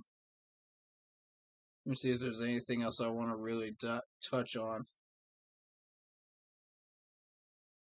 Since people aren't really active in the chat right now, which is fine. Some streams are like that. Some streams are kind of quiet, and that's cool. It kind of allows me to get through the content quicker, but that's okay. If you guys feel like talking about somebody, I am perfectly fine with going 4 hours on a stream or 5 hours. I'm totally cool with it. I've done it. I've done it a few times, so I'm cool with it. If that's what you like to do. So feel free to throw out any conversation topics you want. It's kind of a slow day today, but that's all right. This 8 for 15. If we can keep going with that number right there and kind of keep improving on it every week you just find something you want to improve on, like Matt Rule said. I like that mindset. That's a really great mindset. That's a coaching mindset right there.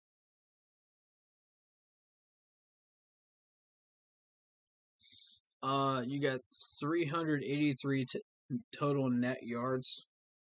I mean, you gotta love it.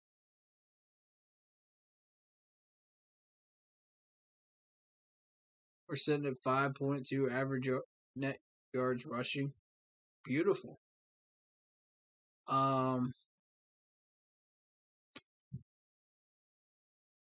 Average per rushing 2.7. I feel like we still want that to be above 3, so we can still keep pushing that a little bit.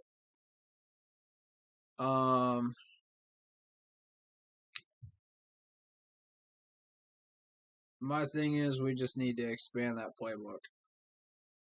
That's realistically what we need to do. You know, you look at the total net yards, it looks good. You look at the third down efficiency, it looks a lot better. Could be better even still. But, you know, the 26 for 38, not bad. You know, we're getting there. We're getting there, folks. And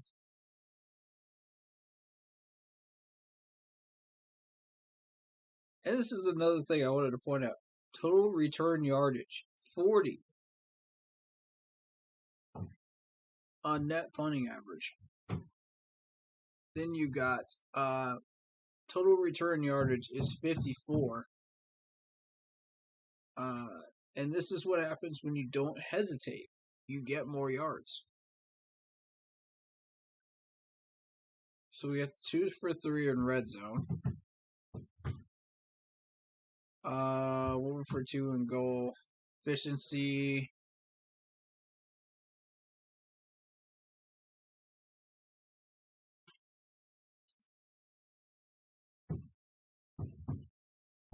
Alright, so yeah.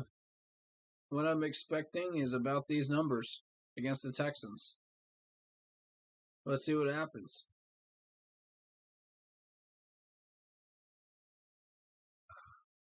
Is there anything else I really want to bring up? Keys to victory.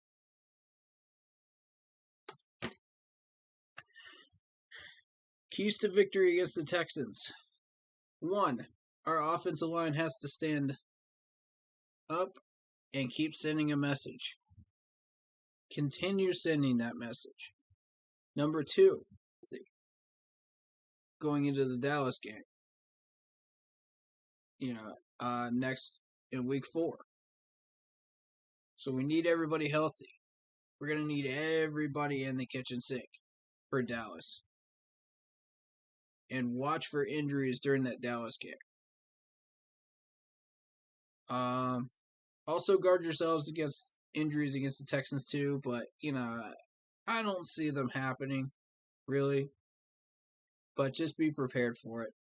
This is right around the time of the year when it starts to really ramp up for us. When we have the injury bugs. So just watch out for that.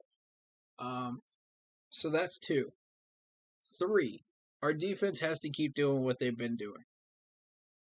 Point blank, shut down Miller Ingram. Shut down Ingram, and we'll have a great day. It forces the pass. It forces this quarterback, this really, really rookie quarterback, raw quarterback, to throw the ball. And our pass rush will eat him alive. They're going to be predators today. Expect that. Expect Melvin Ingram to not get past 50 yards rushing. That's going to happen. Next thing. We need to score more points. We need to expand our playbook. We need to do more with what we're doing. With who we have. Open the toolbox. Open the toolbox, man. Let's expand on it. And Joe Brady, I'm talking to you. Expand on it. You see the commitment of Phil Snow.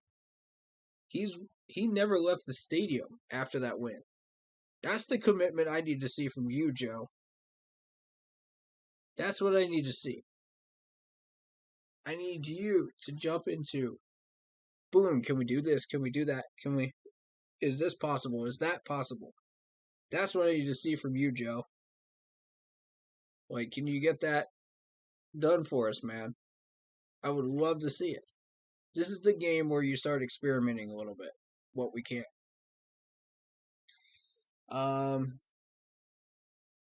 Because once we hit Dallas, we got to have a couple of these plays in our toolbox. A few of these newer plays that you come up with, only show them once or twice. Because once they're on tape, they're on tape. That's the problem. And Dallas will be able to see them and take advantage of them.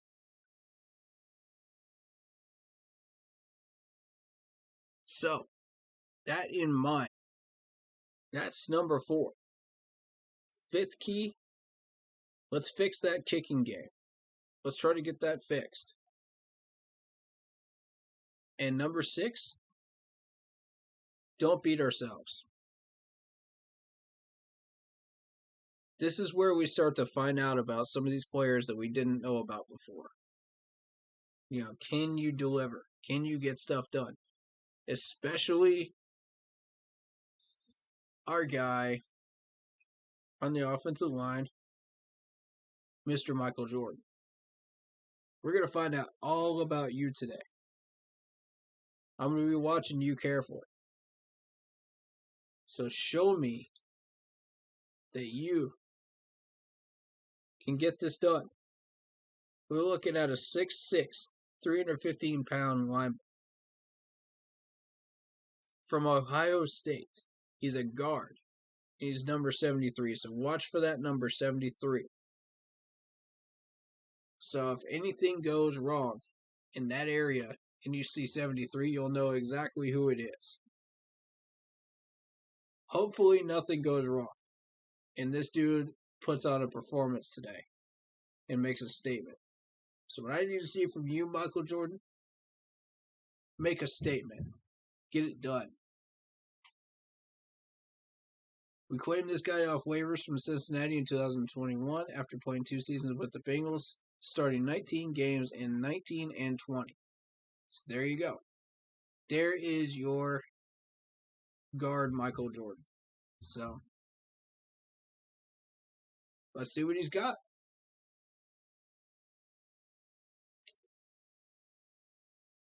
I think if anything goes on,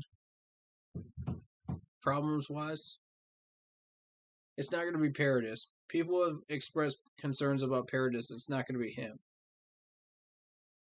People have expressed concerns about Cameron Irving, and they are correct. So whoever expressed their concerns about Cameron Irving, step up and claim your prize because you're correct.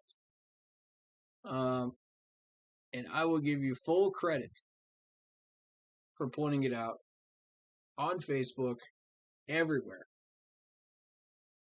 when you happen to be right. And for once, I wasn't the one that pointed it out. So, respect to you.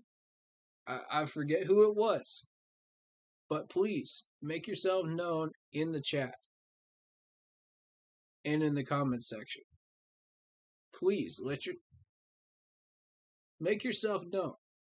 Because I got a feeling, man, if Cameron Irving does not pan out and we keep having trouble at left tackle, and everybody's just like, oh, the offensive line is fine again, just like we did in 2015, and the line fails again, step up and claim your prize. Because you were the first to call it out. And respect to you. And I will back you up. I will use that credit and put it all over social media when you're right about Cameron Irving. So whoever it was that said it was him that was the issue, please make yourself known.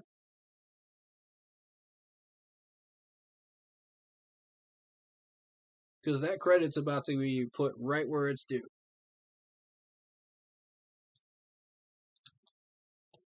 I really hope we don't see a repeat of 2015 where we just go with a huge amount of wins, and then we end up stopping at the end, and it ends up being Cameron Irving. See that, but if we do, whoever called him out to begin with is getting that credit. I don't want it this time. For real. I don't want it this time. So, it wasn't my call out.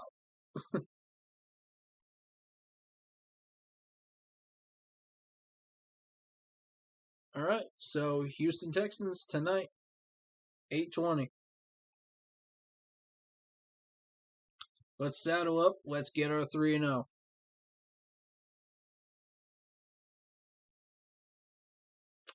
Let's go get that 3-0. I want to see us become predators once again. Don't sit on anything. Don't settle. Take your win. Earn it. That's what we did last week. That's why you saw that 26-6 win. We earned it. We took it. We were predators. That's what I need to see out of this team every week. Win or lose. I need to see that dominance. That spark, that hunger. And if I see it every week, we are going to be competitive and we're going to fight for those 10 wins. And we're going to earn every single one of them. Every one of them.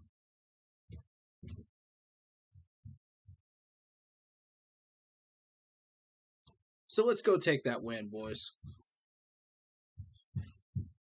Play with a fire. Play with passion. Show me you want these 10 wins. Show me you want a playoff spot this year. Show me how hungry you are. And how tired of all of this backlash you are about this team.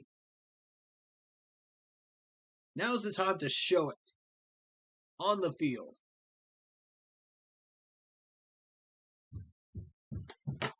I don't care what Texans fans say. We're going to come out there and we're going to take care of business. You know, they can talk all the trash they want, but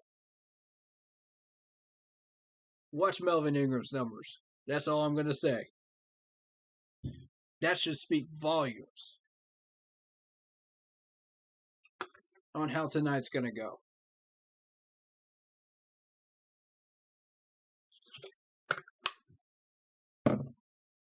Watch Mills' numbers. That's all I need to say at this point. Because if you're going to keep talking trash about this team and sleeping on us, you're in for a big wake-up call. Because this team is for real. And we're not going away. Not in 21, baby. This team is hungry. They're determined. They want these wins. They don't just want these wins, they need them. You know how you take care of everyone that's talking trash about your team? You put W's on the board. And you don't just put W's on the board, you put them up on the board convincingly. And that's what we did last week. We shook up the entire NFL last week. And it's time to continue doing it. We are not done. We're just getting started. 10 wins is possible, folks. I see it. I see it clear as day. We are right on schedule for 10 wins. With the types of injuries we're getting right now, we'll be just fine. I got complete faith in this team to go 10 wins. I got such complete faith that I picked 2 Panthers defenders players, 2 wide receivers from the Panthers, and the entire Panthers defense in fantasy. That's how much confidence I got in this team to go 10 wins. That's a absolutely ballsy move right there. From a man that's got a fantasy ring. After a Panthers team that has struggled for 6 years. That is a spine move right there. Prove to me I made the right decision today. I drafted all of these players, and I drafted the Panthers defense. That was not a fluke. That was not just because it was what was there. No. I had plenty of other players that were better that people picked up. But you know who I chose? I chose Robbie Anderson. I chose DJ Moore. I chose Shaq Thompson. I chose Jeremy Chin. I chose Brian Burns. You know why? Because I believe in these players. And they have not proven me wrong at all in the first 2 weeks. And they're not going to prove me wrong tonight either. They're going to prove me right that I made the right call. I see Lock Poppy drafted all the Panthers players too. That's what's up, Lock. There you go, man. See, that's dedication right there. That's a gutsy pick. That takes spine. You know how I got that fantasy rank? It took guts. It took spine to pick the players that I did. And they were not the players that people thought I was going to pick. You know? Part of being a Panthers YouTuber is understanding what is good and what is not good about this team. What players to pick up and what players not to pick up.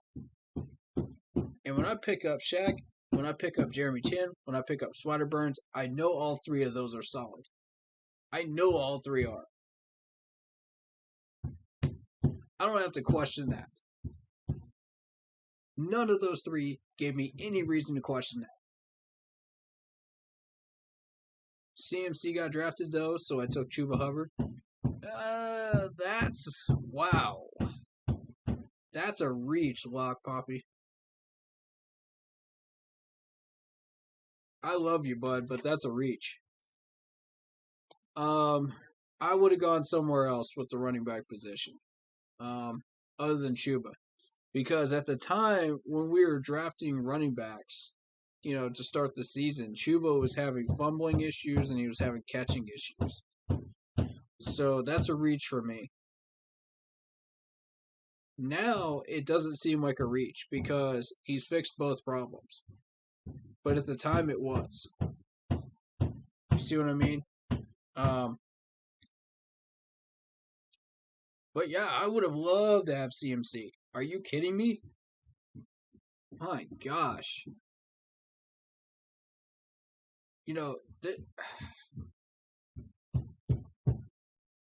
I honestly believe that when it comes down to it, these Panther players are going to take care of business. So we've got Dallas and Philadelphia playing on Monday night. There's a lot to learn there from that game. I'm scouting it heavily. We're going to know exactly what we need to know about both of these teams from those 2 games going into them. Now,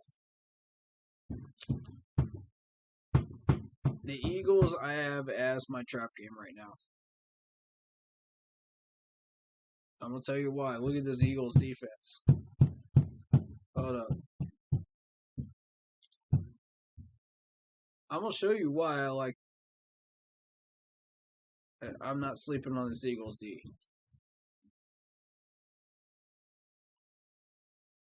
Y'all are going to like this.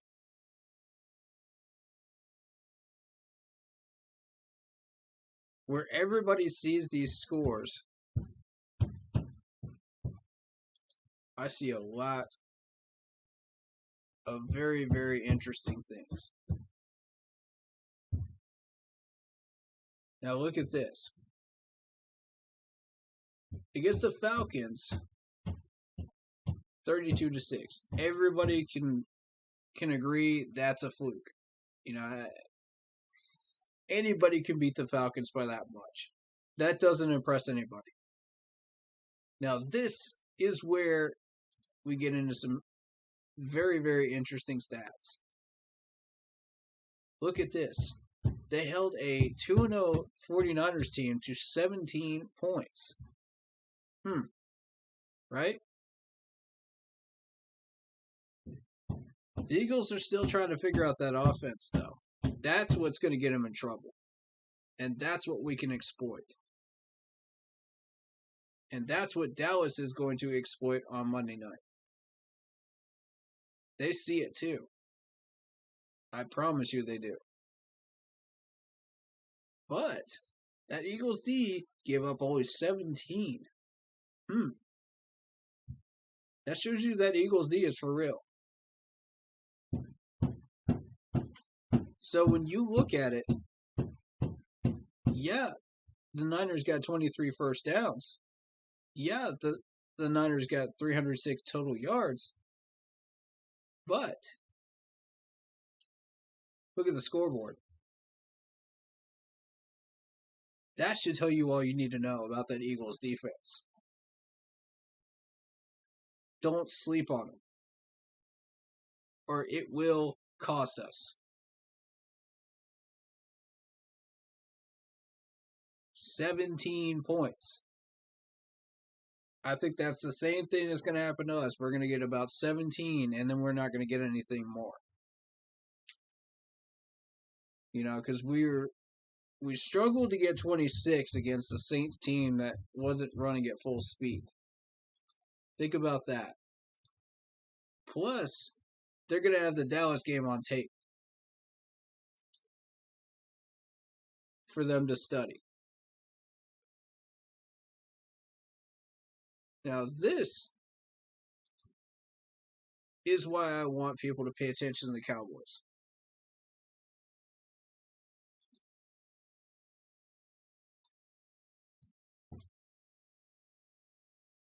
If you look at this score right here,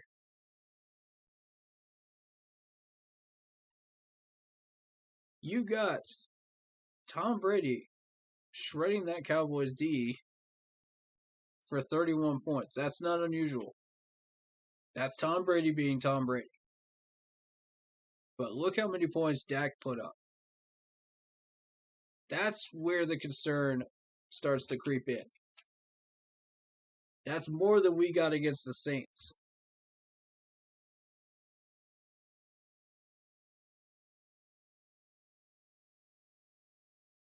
Now, keep in mind, Elliott had kind of a slow day against that Buccaneers D. He had about 33 yards on 11 carries. Not too great, right? But look at Cooper. 13 receptions, 139 yards, and 2 touchdowns. That's where Dallas gets scary. You don't want Cooper to get that ball. So I want Dante Jackson on him at all times during that Dallas game. I don't care who else comes up to help him. I want Dante Jackson on this man at all times when we hit into Dallas. Otherwise, we're going to get roasted. Now, I like J.C. Horn, but he hasn't been properly tested yet. He hasn't been vetted yet by a really good veteran core of wide receivers. So if you put Cooper on him, I don't know what's going to happen. I honestly don't know what's going to happen. I think JC is going to win that battle, but it's going to take a lot out of him. And the Eagles are going to have all of that on tape, his weaknesses and his strengths, if you put Cooper on him. So I don't think that's the wisest thing to do. They know about Dante Jackson, so put him on Dante Jackson. Let that get put on tape. So what else does Dallas put up? 451 yards total. Now are y'all starting to get a little concerned? 451 yards. And that's still not enough to beat the Bucs. Are y'all getting a little concerned about this game? 30 first downs, and that's still not enough to beat the Bucs. That's more than we're getting right now. That's way more than we're getting right now. That's why I say Dallas has at least a 14-point advantage on us. Just right out of the gate. But that D-line that we have is going to turn that into 10 points. Why do I say that? Because we're going to put a lot of heat on Dak Prescott. We're going to start shutting down that running game of Eckler and Elliott. So, what we're going to be doing with is that receiving core of Cooper. So we better hope Dante's up to the task in Dallas, or we're in trouble. And I'm not focused on this Dallas game to say that we shouldn't be focused on the Texans first. One game at a time. But I am just looking ahead a little bit, and I'm looking at some of these teams, and I'm just kind of keeping an eye on what they're doing versus what they're not doing. And what we could be facing in the future that could either help us or hurt us going forward.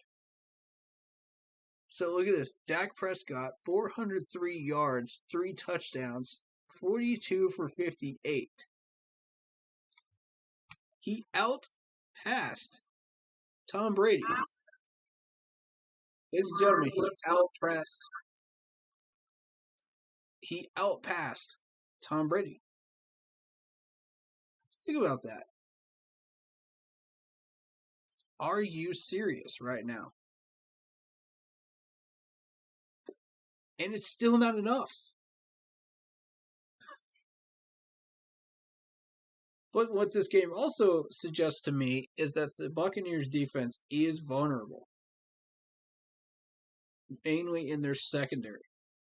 If Dak Prescott can put up 400 plus yards and 3 touchdowns, that defense is vulnerable. So let's see if that holds true later on, once we get closer to December. I don't know that it will, but as you can see, Dallas almost pulls this thing out.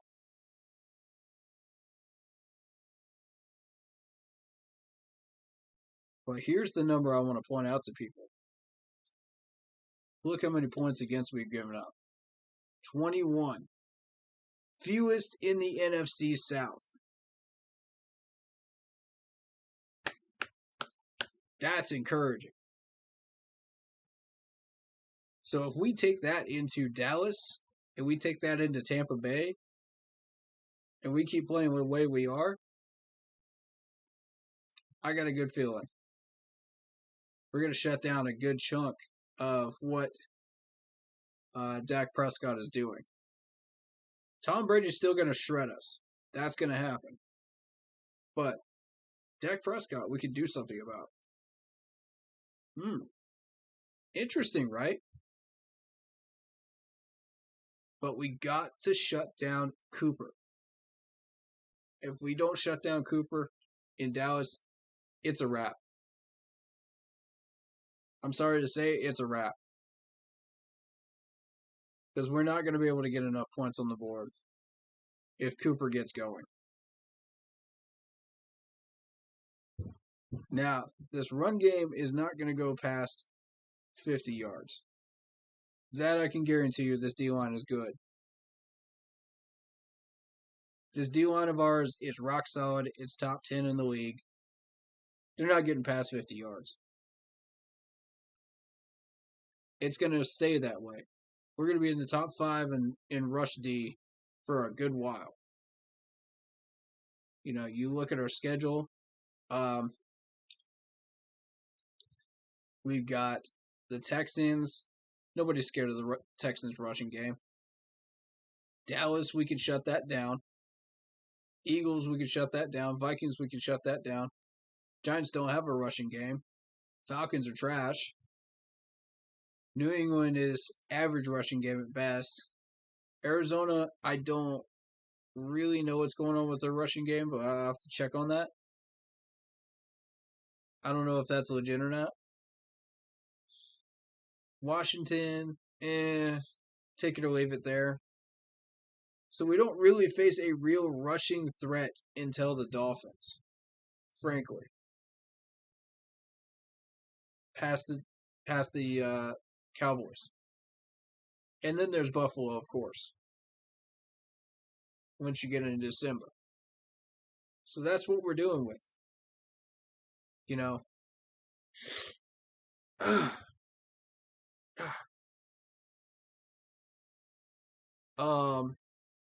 So I got a feeling this rush D is going to stay up there in the top 10 all year till December.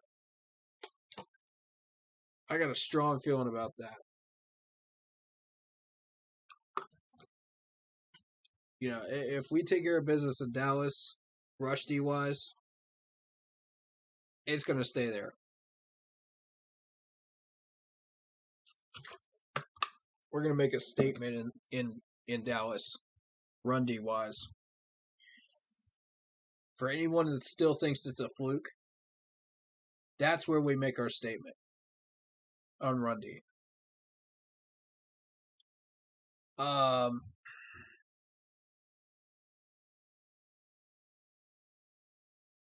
As far as the Texans are concerned, we're not really going to make that much of a statement. You know, we just got to get the job done. Where we really want to make a statement with this Texans game is, I would say on offense, to show everyone that we can put up more than just the 26 points, you know. You know, our offense is more than this. We're more than just a bunch of draw plays, and we're more than just a couple of easy check down passes, you know. We got to open up the playbook. And I need to see something more from Joe in that area. That's what I need to see. Otherwise, you know, it's just going to be a boring game. A boring defensive game, and nobody really wants to see that. You know, we'll put up like 21 points or something like that. We'll take care of business, you know? What everybody's going to be watching is this Dallas game. That's what everybody's going to be watching next week. Nobody cares about the Texans. Nobody cares about the Jets. Now, they cared about the Saints because it's the Saints. Come on. Let's be real, it's the Saints. And they've watched this team beat us time after time after time and after time. So, yes, they do care about the Saints. But they're not going to care about the Texans. You know, if we beat them, we're just right on schedule. We just add fuel to the fire, you know, of how good this team can be.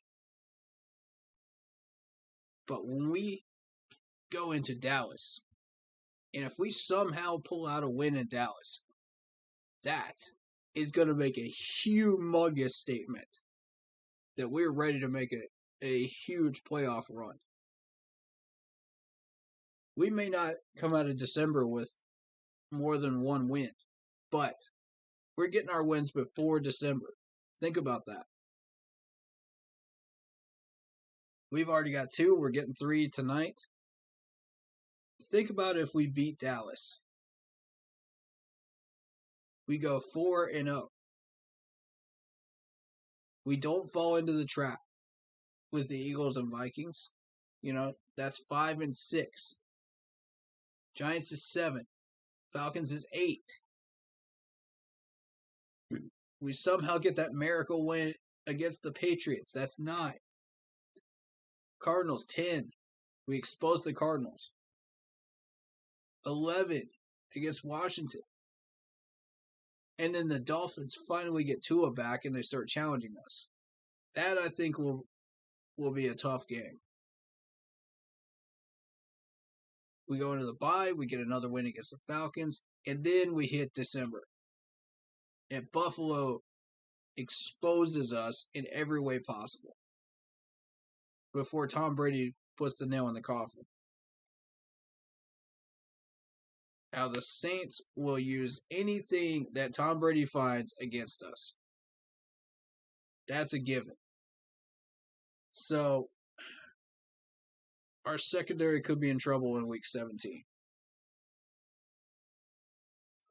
I feel like that could be a very interesting situation there. Winnable still, but questionable. So, my thing is that if we take care of business tonight and we go into Dallas healthy, if we just lay everything on the kitchen sink during that Dallas game, I'm circling this Dallas game right now. I'm circling the heck out of it. Because we are right on schedule. If we figure out our offense, we take care of business in Dallas, anything's possible. Anything is possible at that point until you hit December.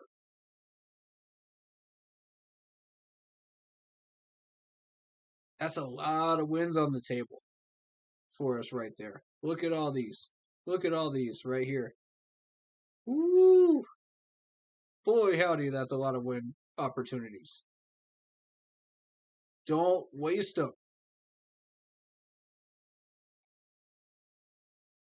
But the next building block is Texas. Everything goes through Texas for our season. Whether it be Houston or whether it be Dallas.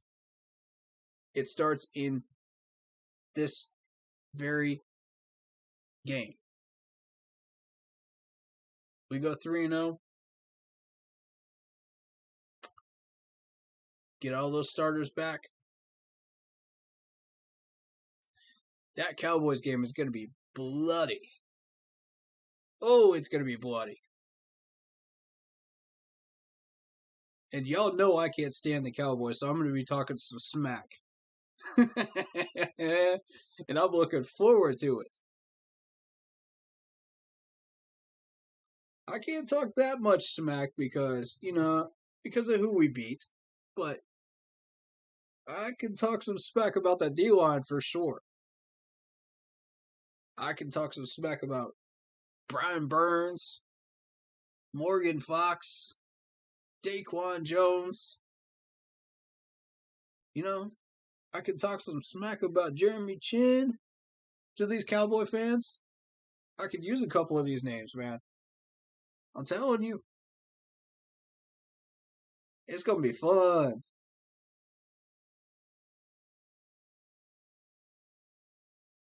I'm going to keep it clean, though. Don't worry about that. I'm going to keep it clean. But, the opportunities in front of us if we beat Dallas. Wow. And if we don't fall into that trap game with the Eagles, the possibilities.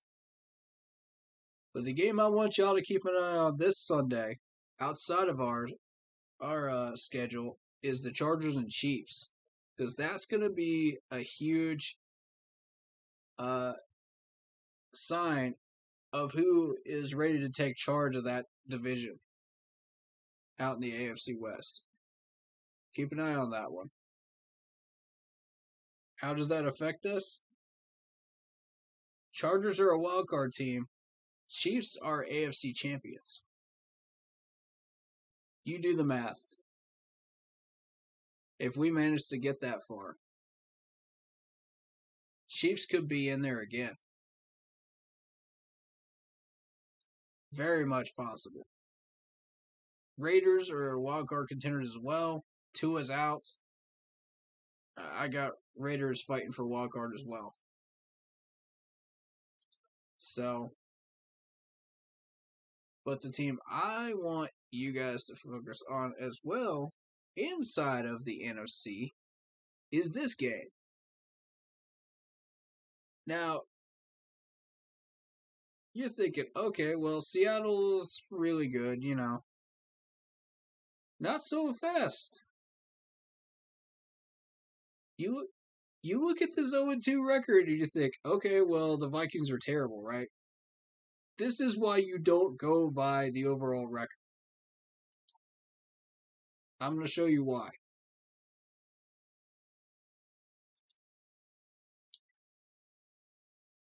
And I showed you all this last week, too, on stream. But I'm going to show it again for the people that missed it.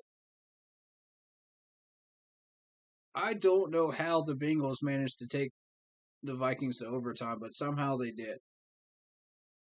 Whatever they did to improve their team enough to be able to do that, kudos to them. But this is the one I want y'all to look at. I remember Arizona's 2-0. Look at that, 2-0. But look at that defense. The Cardinals gave up 33 points to the Vikings. That's a very exposed defense for the Cardinals. Likewise, the Vikings defense gave up 34. So you can't just go, well, these guys are 2-0 and 3-0 for a reason. Yeah. Look at the defenses. Interesting, right? That Arizona defense held Kirk Cousins to 244 yards. He had 32 passing attempts, ladies and gentlemen. Meanwhile, you got Kyler Murray, who had over 400 yards and 3 touchdowns. And it was just barely enough to beat the Vikings. Just barely enough. Dalvin Cook putting up 131 yards. Versus Edmonds, who put up a measly 46 on 8 carries. This is what I want y'all to see, man. Look deeper than just the scoreboard. That's where you see how good or bad these defenses and offenses really are. And these stats only tell you half the story. If you watch the games, they tell you the full story. And this is a Vikings team that we are going to end up playing very, very soon. That's why I'm highlighting the Vikings right now. 419 total yards. That's more than we've got. 22 first downs. We beat them there against the Saints. But that Vikings D is exposed. Look at this. 474 total yards and 21 first downs. Makes you wonder, is this 2-0 legitimate for the Cardinals. Makes you wonder if this 0-2 properly represents the Vikes. You got to wonder these things, guys. And then you go back to the Bengals score here. Notice this was an overtime score. Knowing what you know about that Cardinals game, now we're going to look at this score again.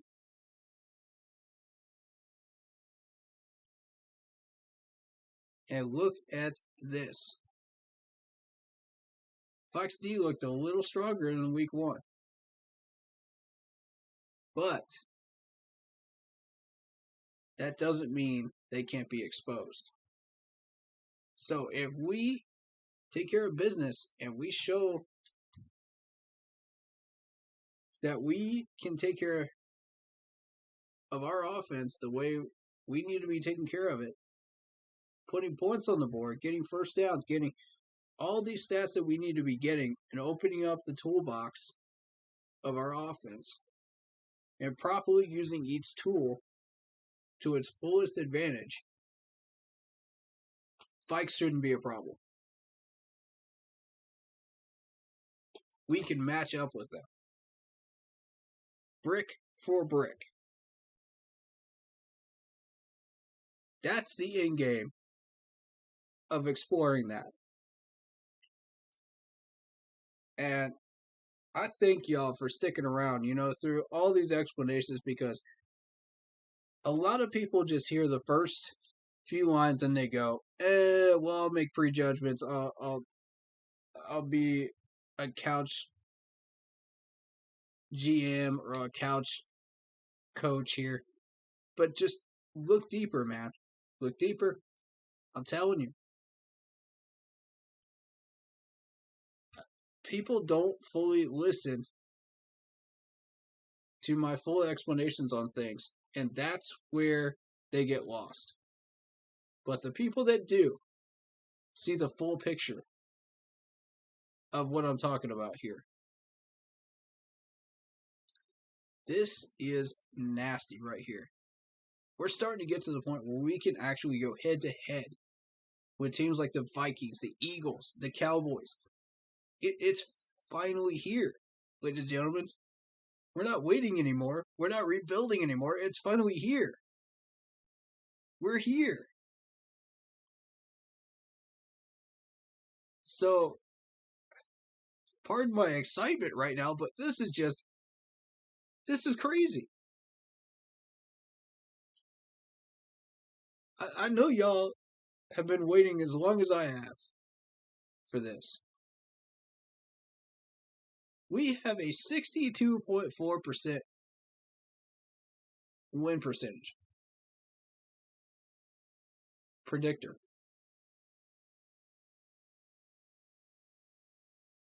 I want y'all to see this. 584 total yards for Sam Darnold this year. 3 touchdowns. 50 for 73. That means he's only missed 23 passes in 2 games.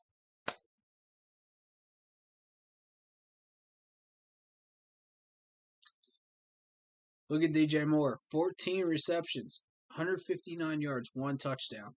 This toolbox.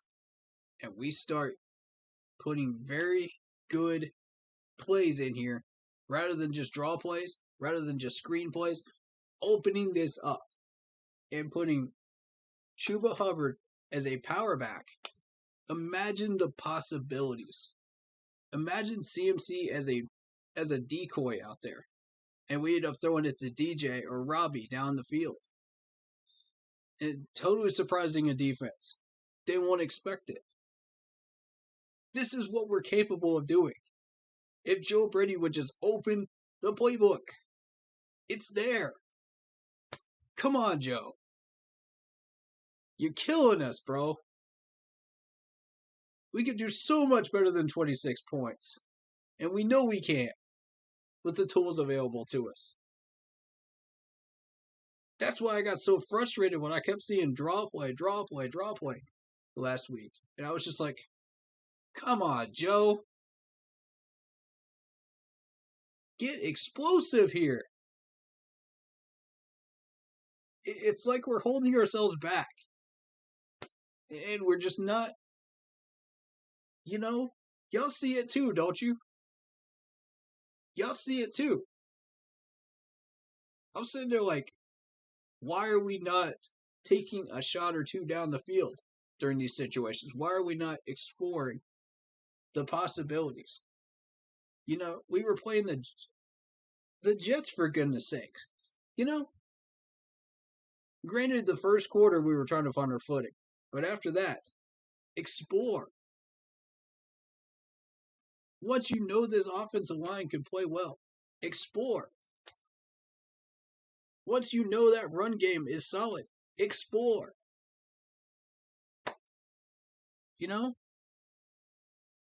And that's exactly what we did with Chuba.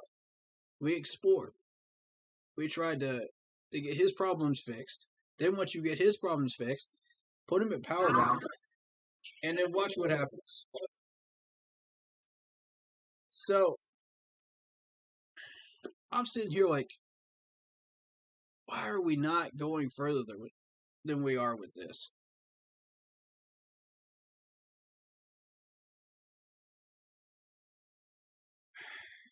Once we get Shi Smith back, then we can really open it up.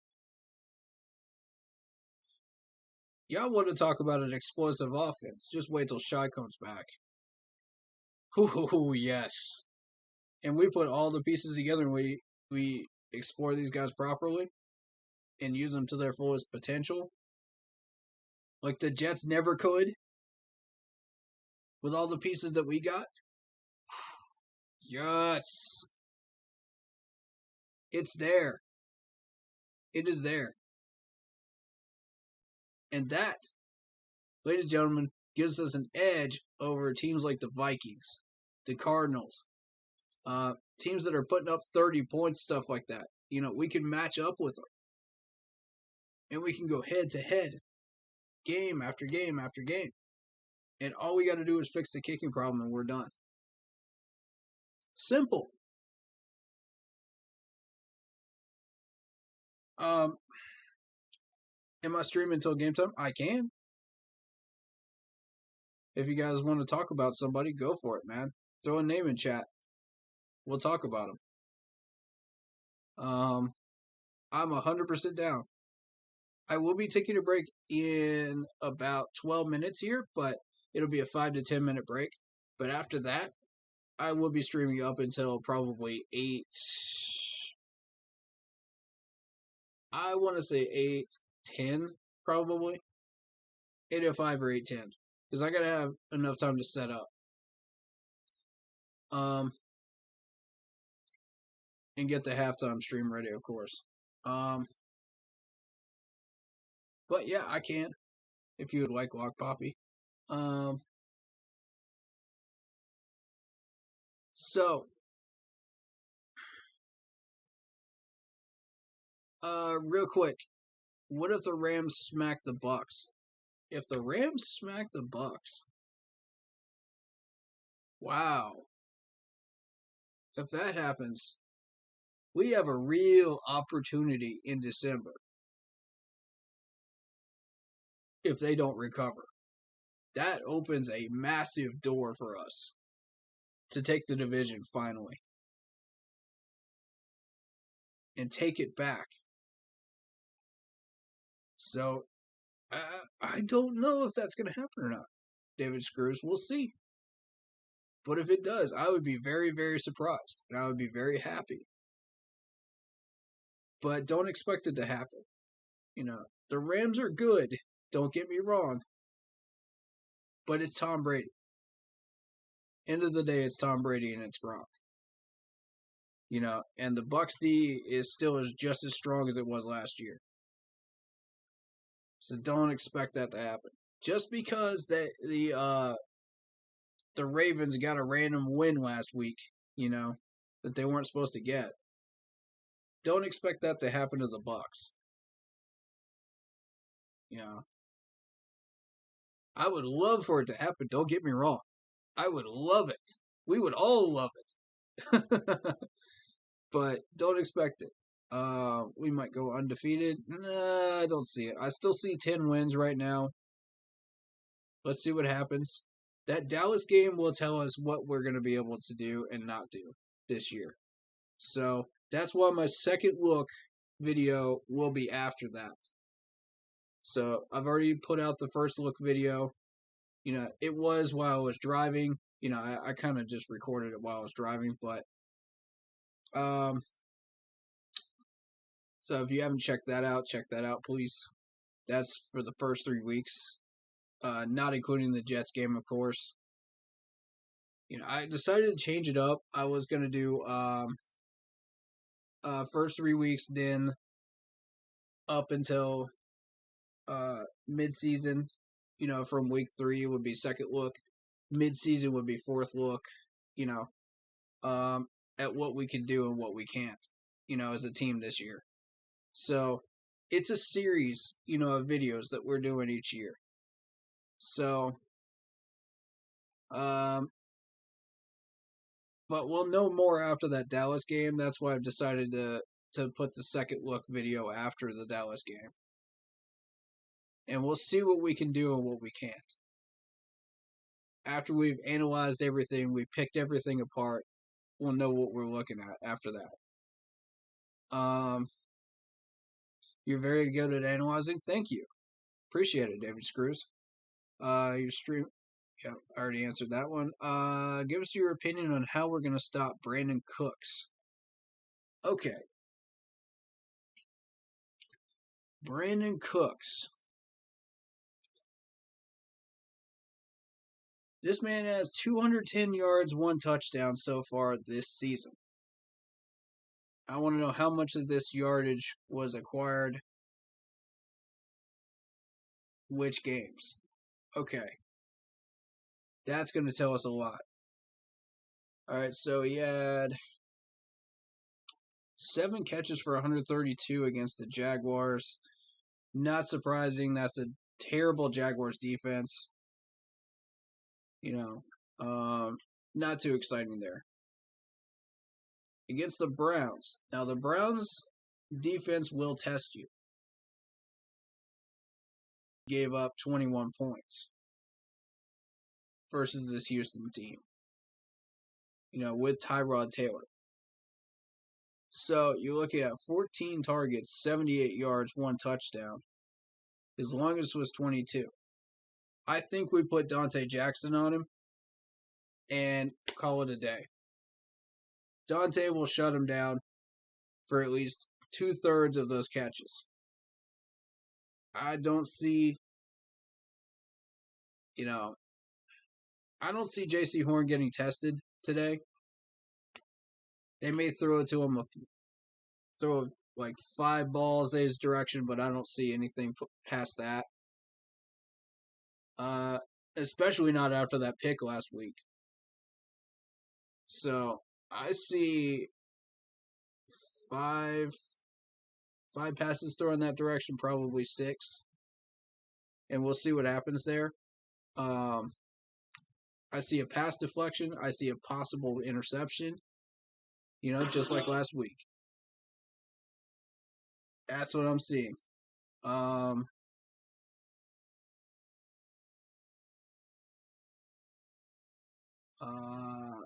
I hope to see JC get another pick today. I hope so too, man. I really, really do. I think JC is just right on the verge of just really opening things up on this defense. And once Dak starts testing him in Dallas, that's when you're going to see JC start going off. Because, you know, no one's really fully tested him yet. That's the thing. Let me get his numbers up on the screen. Hold up. And I'll show you. I've actually got the game notes up. Let me see if I can find JC. because he wasn't even really tested against Winston. And Winston's been in the league for a while now, right? So if anyone out of the first 3 games was going to test him, it would have been him. All right, so you're seeing 1 interception, 1 pass deflection, and he was targeted about 4 or 5 times. I think 5, if I'm not mistaken. That doesn't show up here in the stats, but yes, he was targeted about 5 times. That's what I saw somewhere. And, that's 2 out of 5, where the wide receiver did not win. So if you take that into account, that's half. That's half right there. So when Dak, a seasoned veteran, starts testing him, you're going to see JC win that battle physically about 6 or 7 times out of 10. When they test him. Now, where Dak is going to really test him is mentally. Are you capable of being aware of what plays are being run by these Cowboys wide receivers and really adjusting? Not just playing your coverage, but adjusting and getting those pass deflections. That's where JC is going to get tested. And I want to know if he's capable of doing it. And if he is, he's going to go off like a firecracker. I got a feeling, man. I think he's going to go off. I think he's going to do it. You're going to see at least 2 or 3 pass deflections in Dallas and a possible pick on Dak. I think it's possible. That's how much faith I've got in J.C. Horn. Now, again, these quarterbacks are still testing Dante Jackson because they think Dante Jackson's still got that weakness of, I'm going to slack off in coverage or take a play off, which he used to do. Keep that in mind. He did used to do that a little bit. So they're still testing the waters there because they still see something there. Winston has been around the division for a while now, so of course he's going to test him. What corner do I compare J.C. Horn to? That's hard to say right now. But if you were to have asked me that during training camp, I would have said an early version of probably Bradbury. Because he's showing all of the qualities of Bradbury early in his career. But he's also not been tested properly mindset-wise, awareness-wise. But once you saw Bradbury get tested awareness-wise, he went off, and he was a lockdown corner. So if J.C. Horn can pass that test, that mental test, I could see him being in one of the top 15 corners of the league. I can see it. Absolutely. Why did we get rid of Bradbury? I believe that was a money move, if I remember right. Because we were starting to get down in cap space, and we needed to sign some of these guys like Perryman and who else?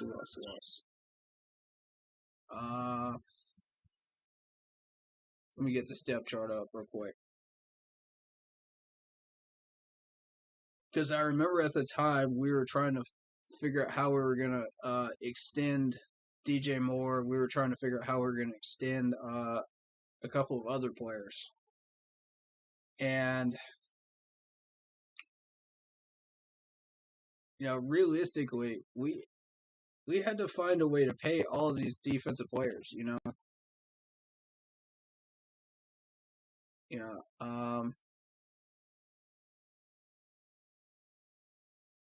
Reddick is not cheap, Shaq at this point is not cheap. Dante Jackson is definitely not cheap. You know how much those corners make these days, man? Woo! Boy, howdy. So, these guys are not cheap. You got to pay them all. So, plus you got the Taylor Moton franchise tag situation going on that we had to figure out what we were going to do there. So I gotta get this video. ESPN does this garbage. They play these videos and stuff.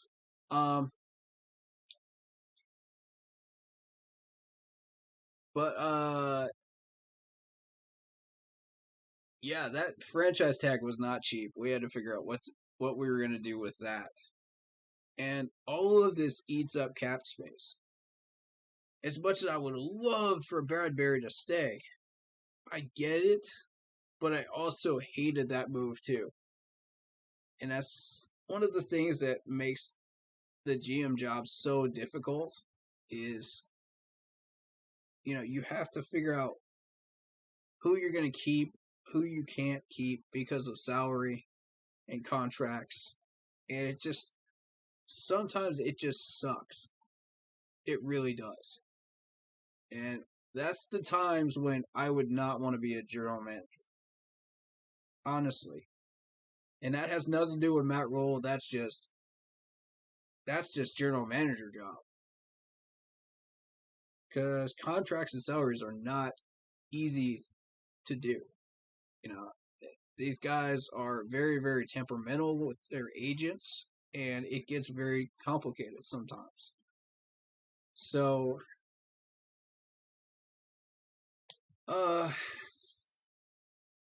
such is the case with Josh Norman, where his agent kind of got in his ear and he asked for way too much money, which we just were not willing to pay. It had nothing to do with ego or any of that nonsense when we let Josh Norman go. It was just money. It was just purely money. We loved his skills. We loved everything about him. And God, I wish we could have kept him. Oh, God. I wish with all we had that we could have kept that man. Because I've never seen a corner on this defense that dominant before. Besides Bradbury. Putting those two together on opposite sides of the field, oh my God. You're not getting anything past either one of them when they're working together in Panther uniforms. It's just not happening. So, it's just a money move for Bradbury. I hate it. But I hate more where he went to. Because the Bills have a sixth of our former Super Bowl roster right now. They have a sixth of it, plus a couple of players that we just cut recently in the last few years. So, that's why I keep saying to the management, be careful who you cut. Because they will use these players against us. And that'll come back to haunt us in December. You watch. Every one of those moves will come back to haunt us in December when the Bills play us. Our defense should eat tonight. Yes, sir. Yes, sir, Lock Poppy. I believe it. Oh, they are hungry. This is a Texans buffet right now. That's what it is.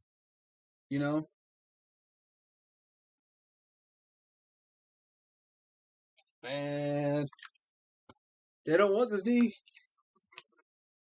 They don't want this D, baby. It's terrifying. It's like Jason Voorhees out here. You don't want none of this. It's like Jason. We're patrolling those swamps. Yes, sir. Y'all don't want this D. Woo-wee. Y'all don't want this defense. It's nasty.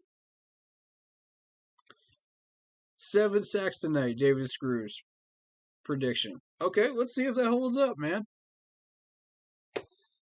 I'm going to say 3 or 4.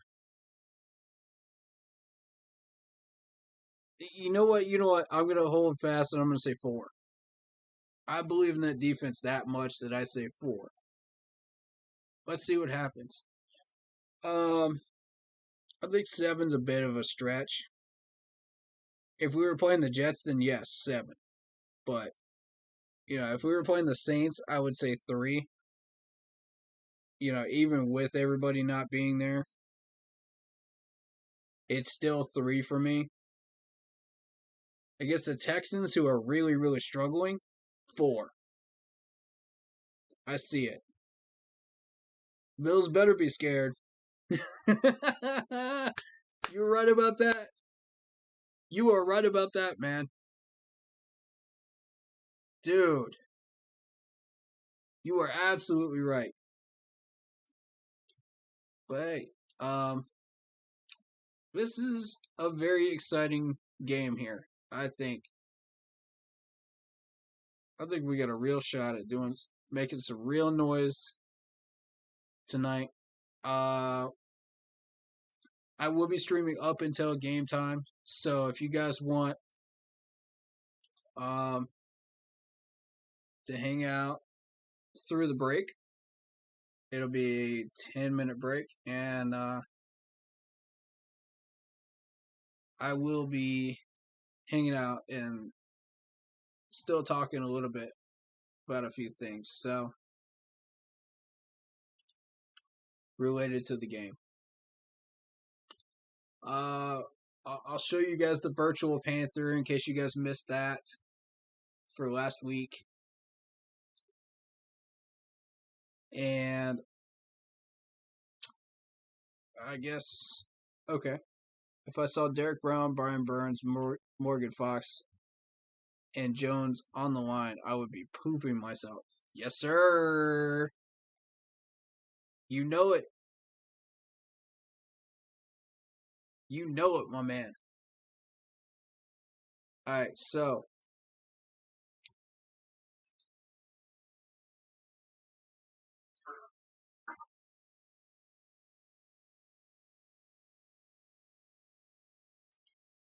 let me get some music going for you guys here in just a second.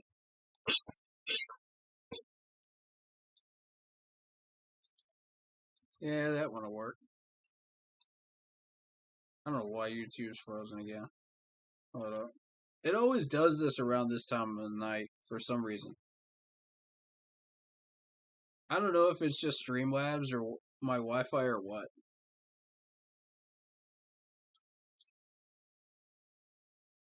Oh, come on, man.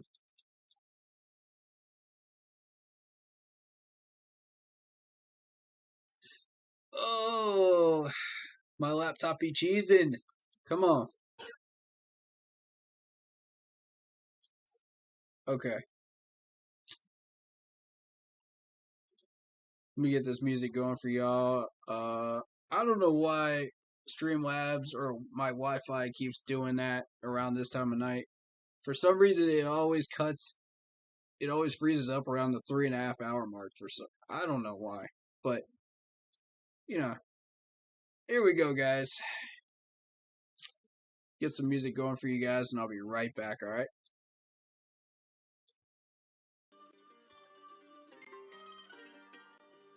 See you guys in a minute, man. Hit that like button.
Okay, we are back. What's going on, guys? What's going on? What's going on? What's going on? I do not believe I put out any pregame videos this year because of the streams. I gotta double check that. But I don't believe I did.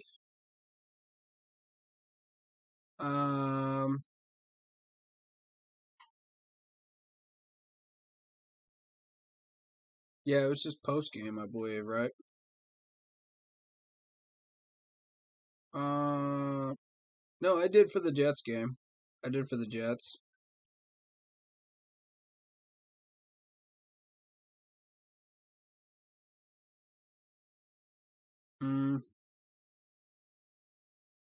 So I'm looking and I don't see. Hold up. Let me turn the sound down on my phone so I can just double check that. Preview.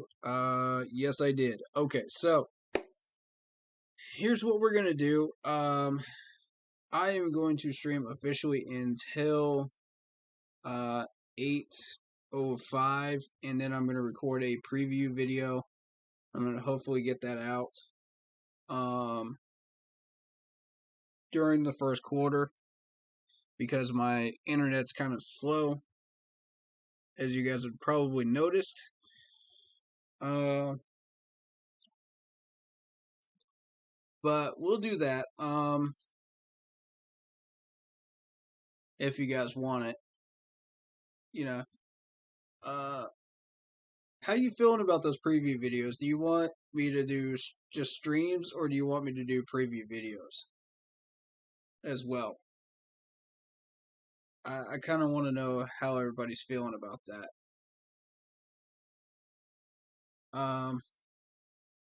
Because I feel like not enough people are really watching the preview videos, and they're watching the streams instead, which is cool.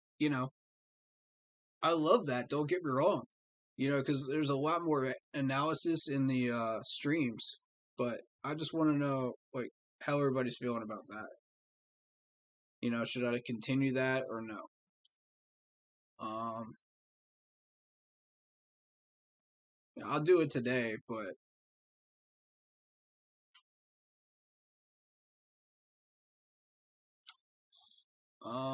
let's see what's going on around the Facebook groups, shall we? Let's see how everybody's feeling about this one.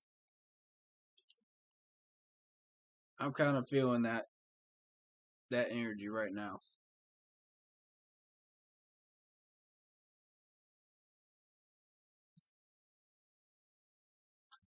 Give me just 1 second.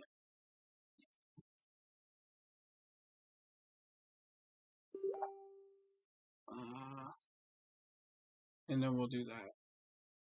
Oh, you like the streams better? Okay. Okay.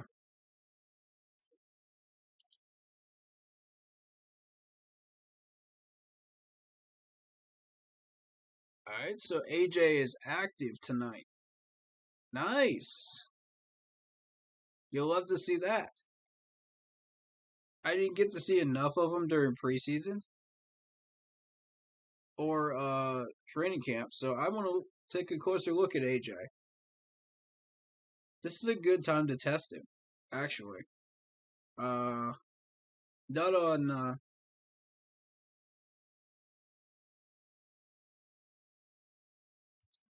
not on their main wide receiver, of course, but this would be a good time to test him to see,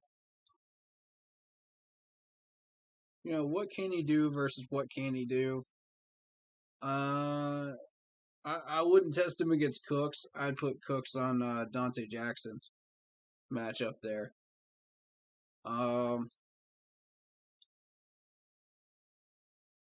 Chris Conley, I think, should be on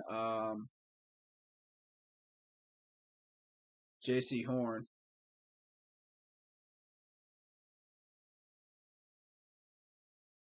Yeah, Panthers just put out.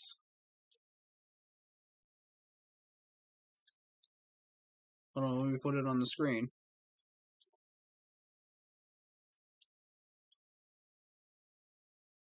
1 second, guys. Here we go. Okay, he is inactive. Never mind. I read that wrong. My bad. So here's your inactives list. We're looking at Shy Smith, AJ, not a surprise. Clay Johnston, really? What's going on with him? Michael Jordan's out. What? Uh-oh. Deontay Brown? Uh-oh.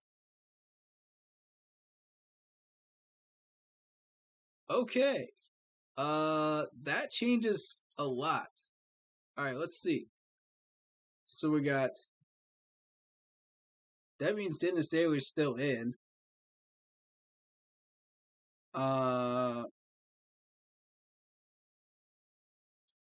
Notice who's not on that list, and that is Cameron Irving, and neither is Eflin. So both of them are in. All right, so I think we're okay. We're all right. These two are backups, so we're okay. Yeah, Gross Matos is on that list too. Don't like that.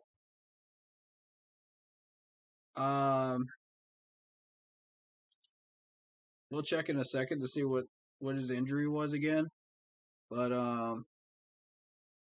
we're gonna have Cameron Irving, Dennis Daly, Matt Paradis, John Miller, Taylor Moton in there today.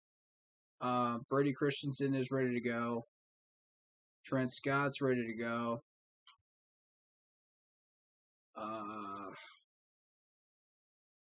So Dennis Daly, I see they're rotating Dennis Daly. Okay. I want Deontay Brown to be the one they start rotating.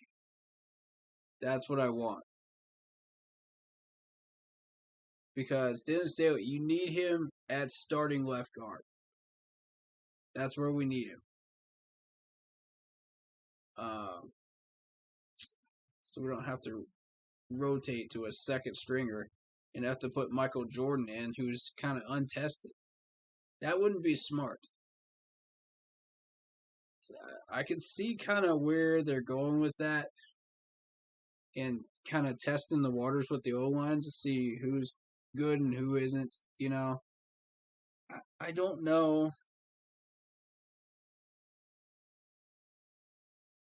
That's a good question. Where is Eflin? That is a very good question. Where is Eflin? Thank you, Luck Poppy. Good catch on that one. I don't see him. Weird. He's not on the inactives list, so your guess is as good as mine, buddy. I don't know. Good question.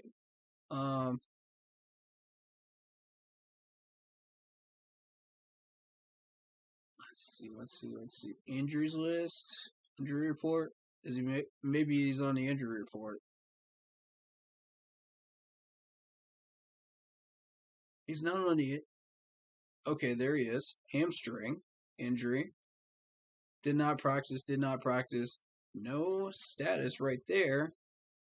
And we don't have a game status. Interesting.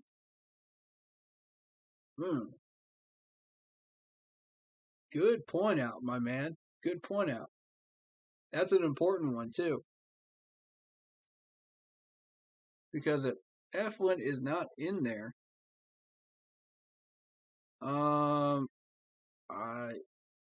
let's check the official Facebook page. Let's see if maybe he may have ended up on IR. You never know where they're gonna be posting this type of stuff.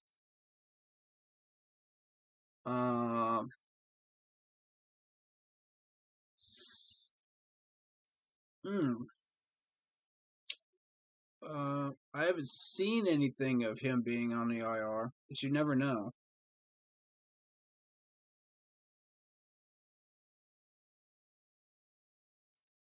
Sometimes this stuff doesn't pop up until game time. Yeah, this is worth the last few minutes here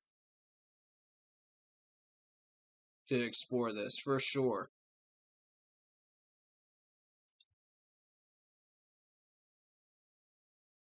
Because we need to know what's going on there.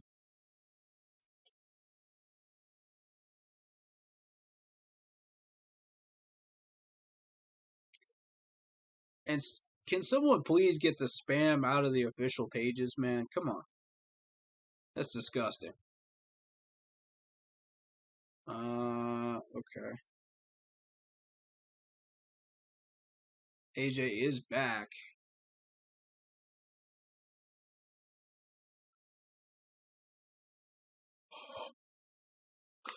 Ooh, excuse the yawns.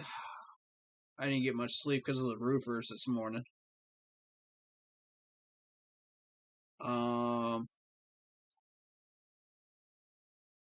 There's spider birds. Yeah, I'm not seeing anything. Okay, Morgan Fox is good to go.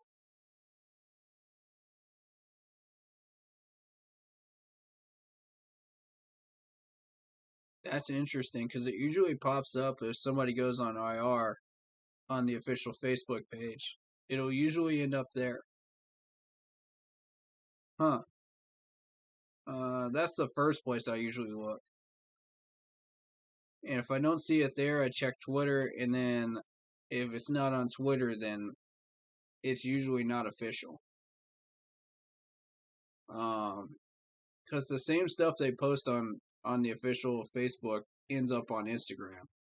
So, it's just, it's not really a loop. It's more of a, yeah, it's there. It's in a group.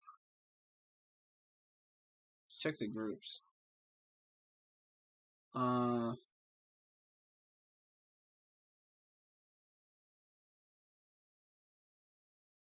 Dan Wolf says, I told y'all Panthers are a sneaky good team. Ravens fan, by the way.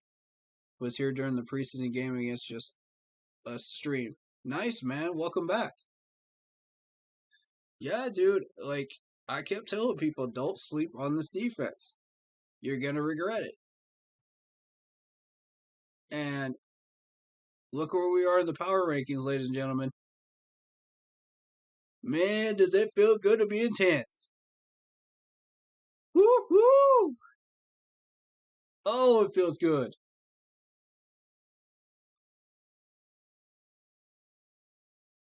Here's that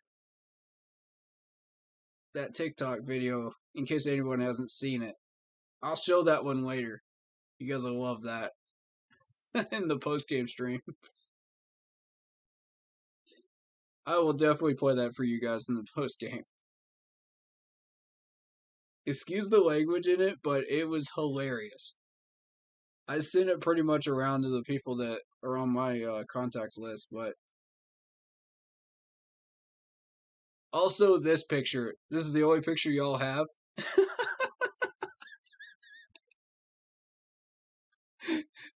That's the best picture they could get throughout the entire game. Oh my lord.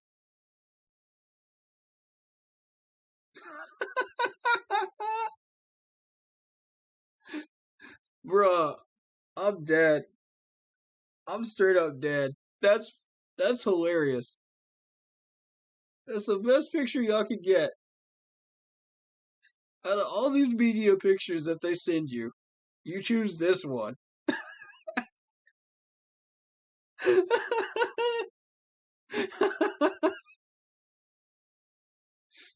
Oh my god, bro.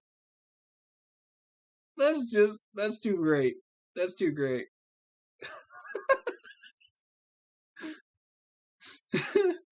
Oh my god, 2-0.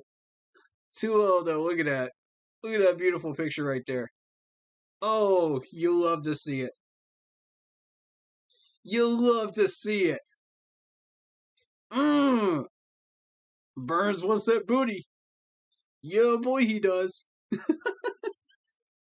Mills, you next, man.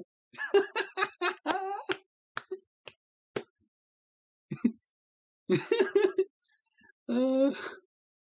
oh, wow. You love to see this, though. Good morning indeed. Oh, yes. Yes, indeed.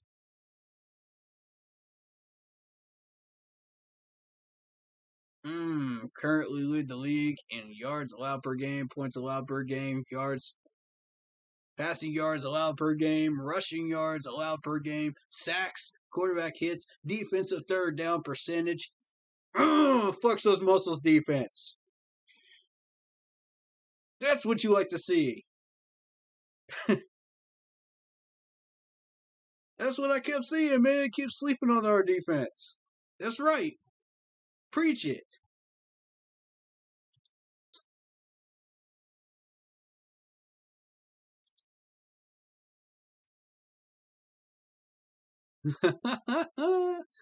I gotta find that post-it like that. I gotta do it.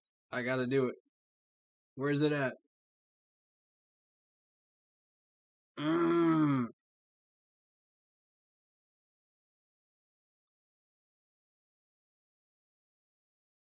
Oh, it feels so good to be 2-0. Oh, that 2-0 feeling.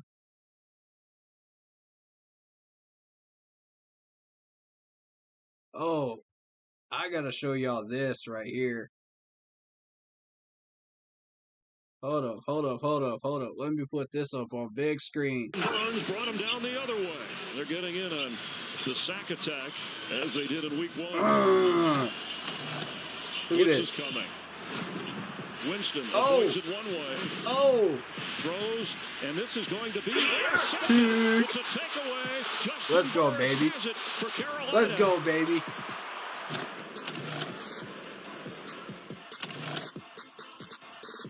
Five yards expected. Look at this. Look at this area right here. With a hole. Christian That's what McCaffrey CMC brings to another you. First down and down the sideline he goes. Demario Davis coming up inside, and then he gets CMC, caught baby. in the wash. I need y'all to see that first part, though. Hold up. Hold up, hold up, hold up, hold up. All right. Look at Brian Burns' rushing speed. Look at this. On third down 2. Sack at the 30. Boom. 304. 304. Look at my boy Spider Burns. Ugh. Flex those muscles, Spider Burns. That's how we do, baby. That Saints quarterback didn't want none of that. Winston didn't want none of that. And we going into the Texans game tonight? Oh, Mills. Oh, Mills. Oh, Mills. You in for it tonight. You are in for it tonight, buddy. That's all I got to say. This dude is in for it. They had him clocked at 306. My God. That man's a machine. Woo.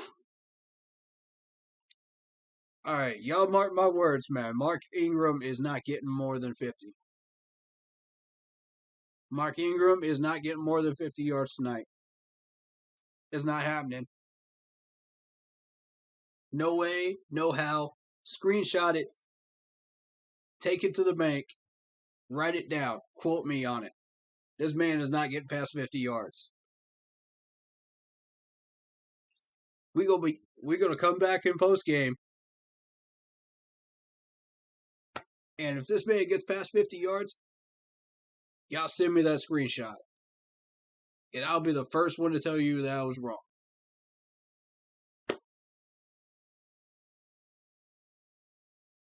Alright, baby, let's go.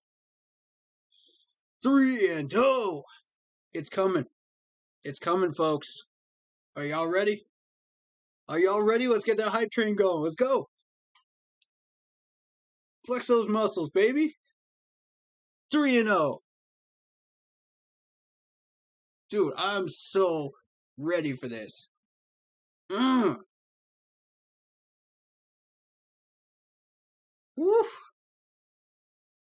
Y'all have no idea I'm getting pumped right now. That's 3-zip, man. 3-zip. Going on the record books. It's happening. Come on, man. All right, 8 minutes till game time. I got to get up out of here, man, and get ready for the game. I appreciate y'all. I'll see y'all at halftime. Appreciate you.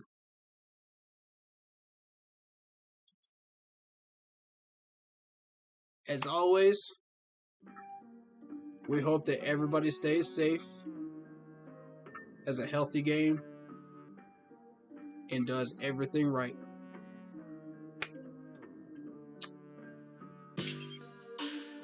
Let's go, baby.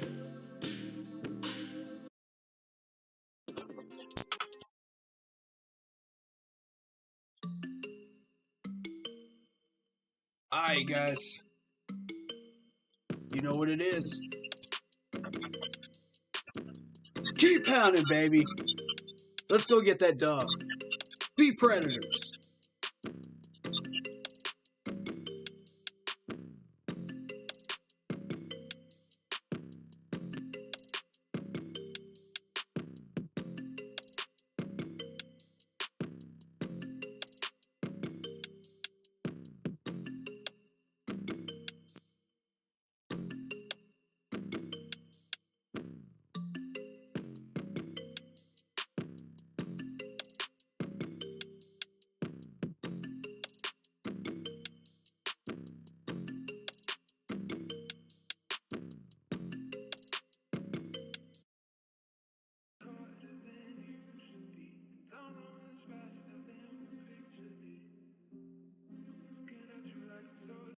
Hey, yo, Pluto. You going crazy?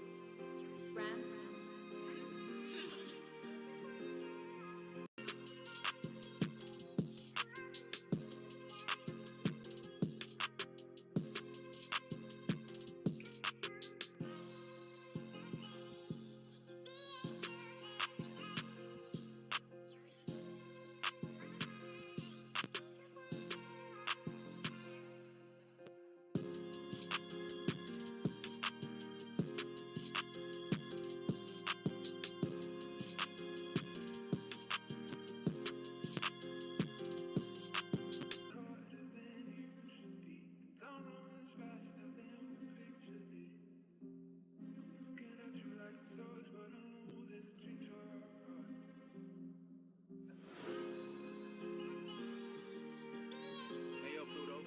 You going crazy?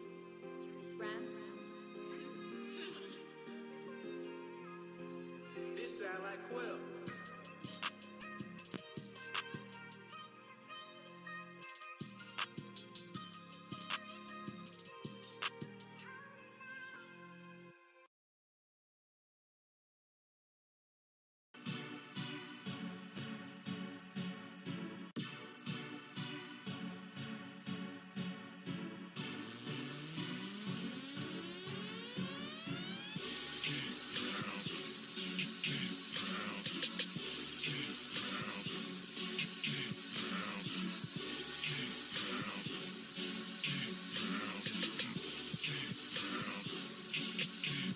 This is my state, this is my team.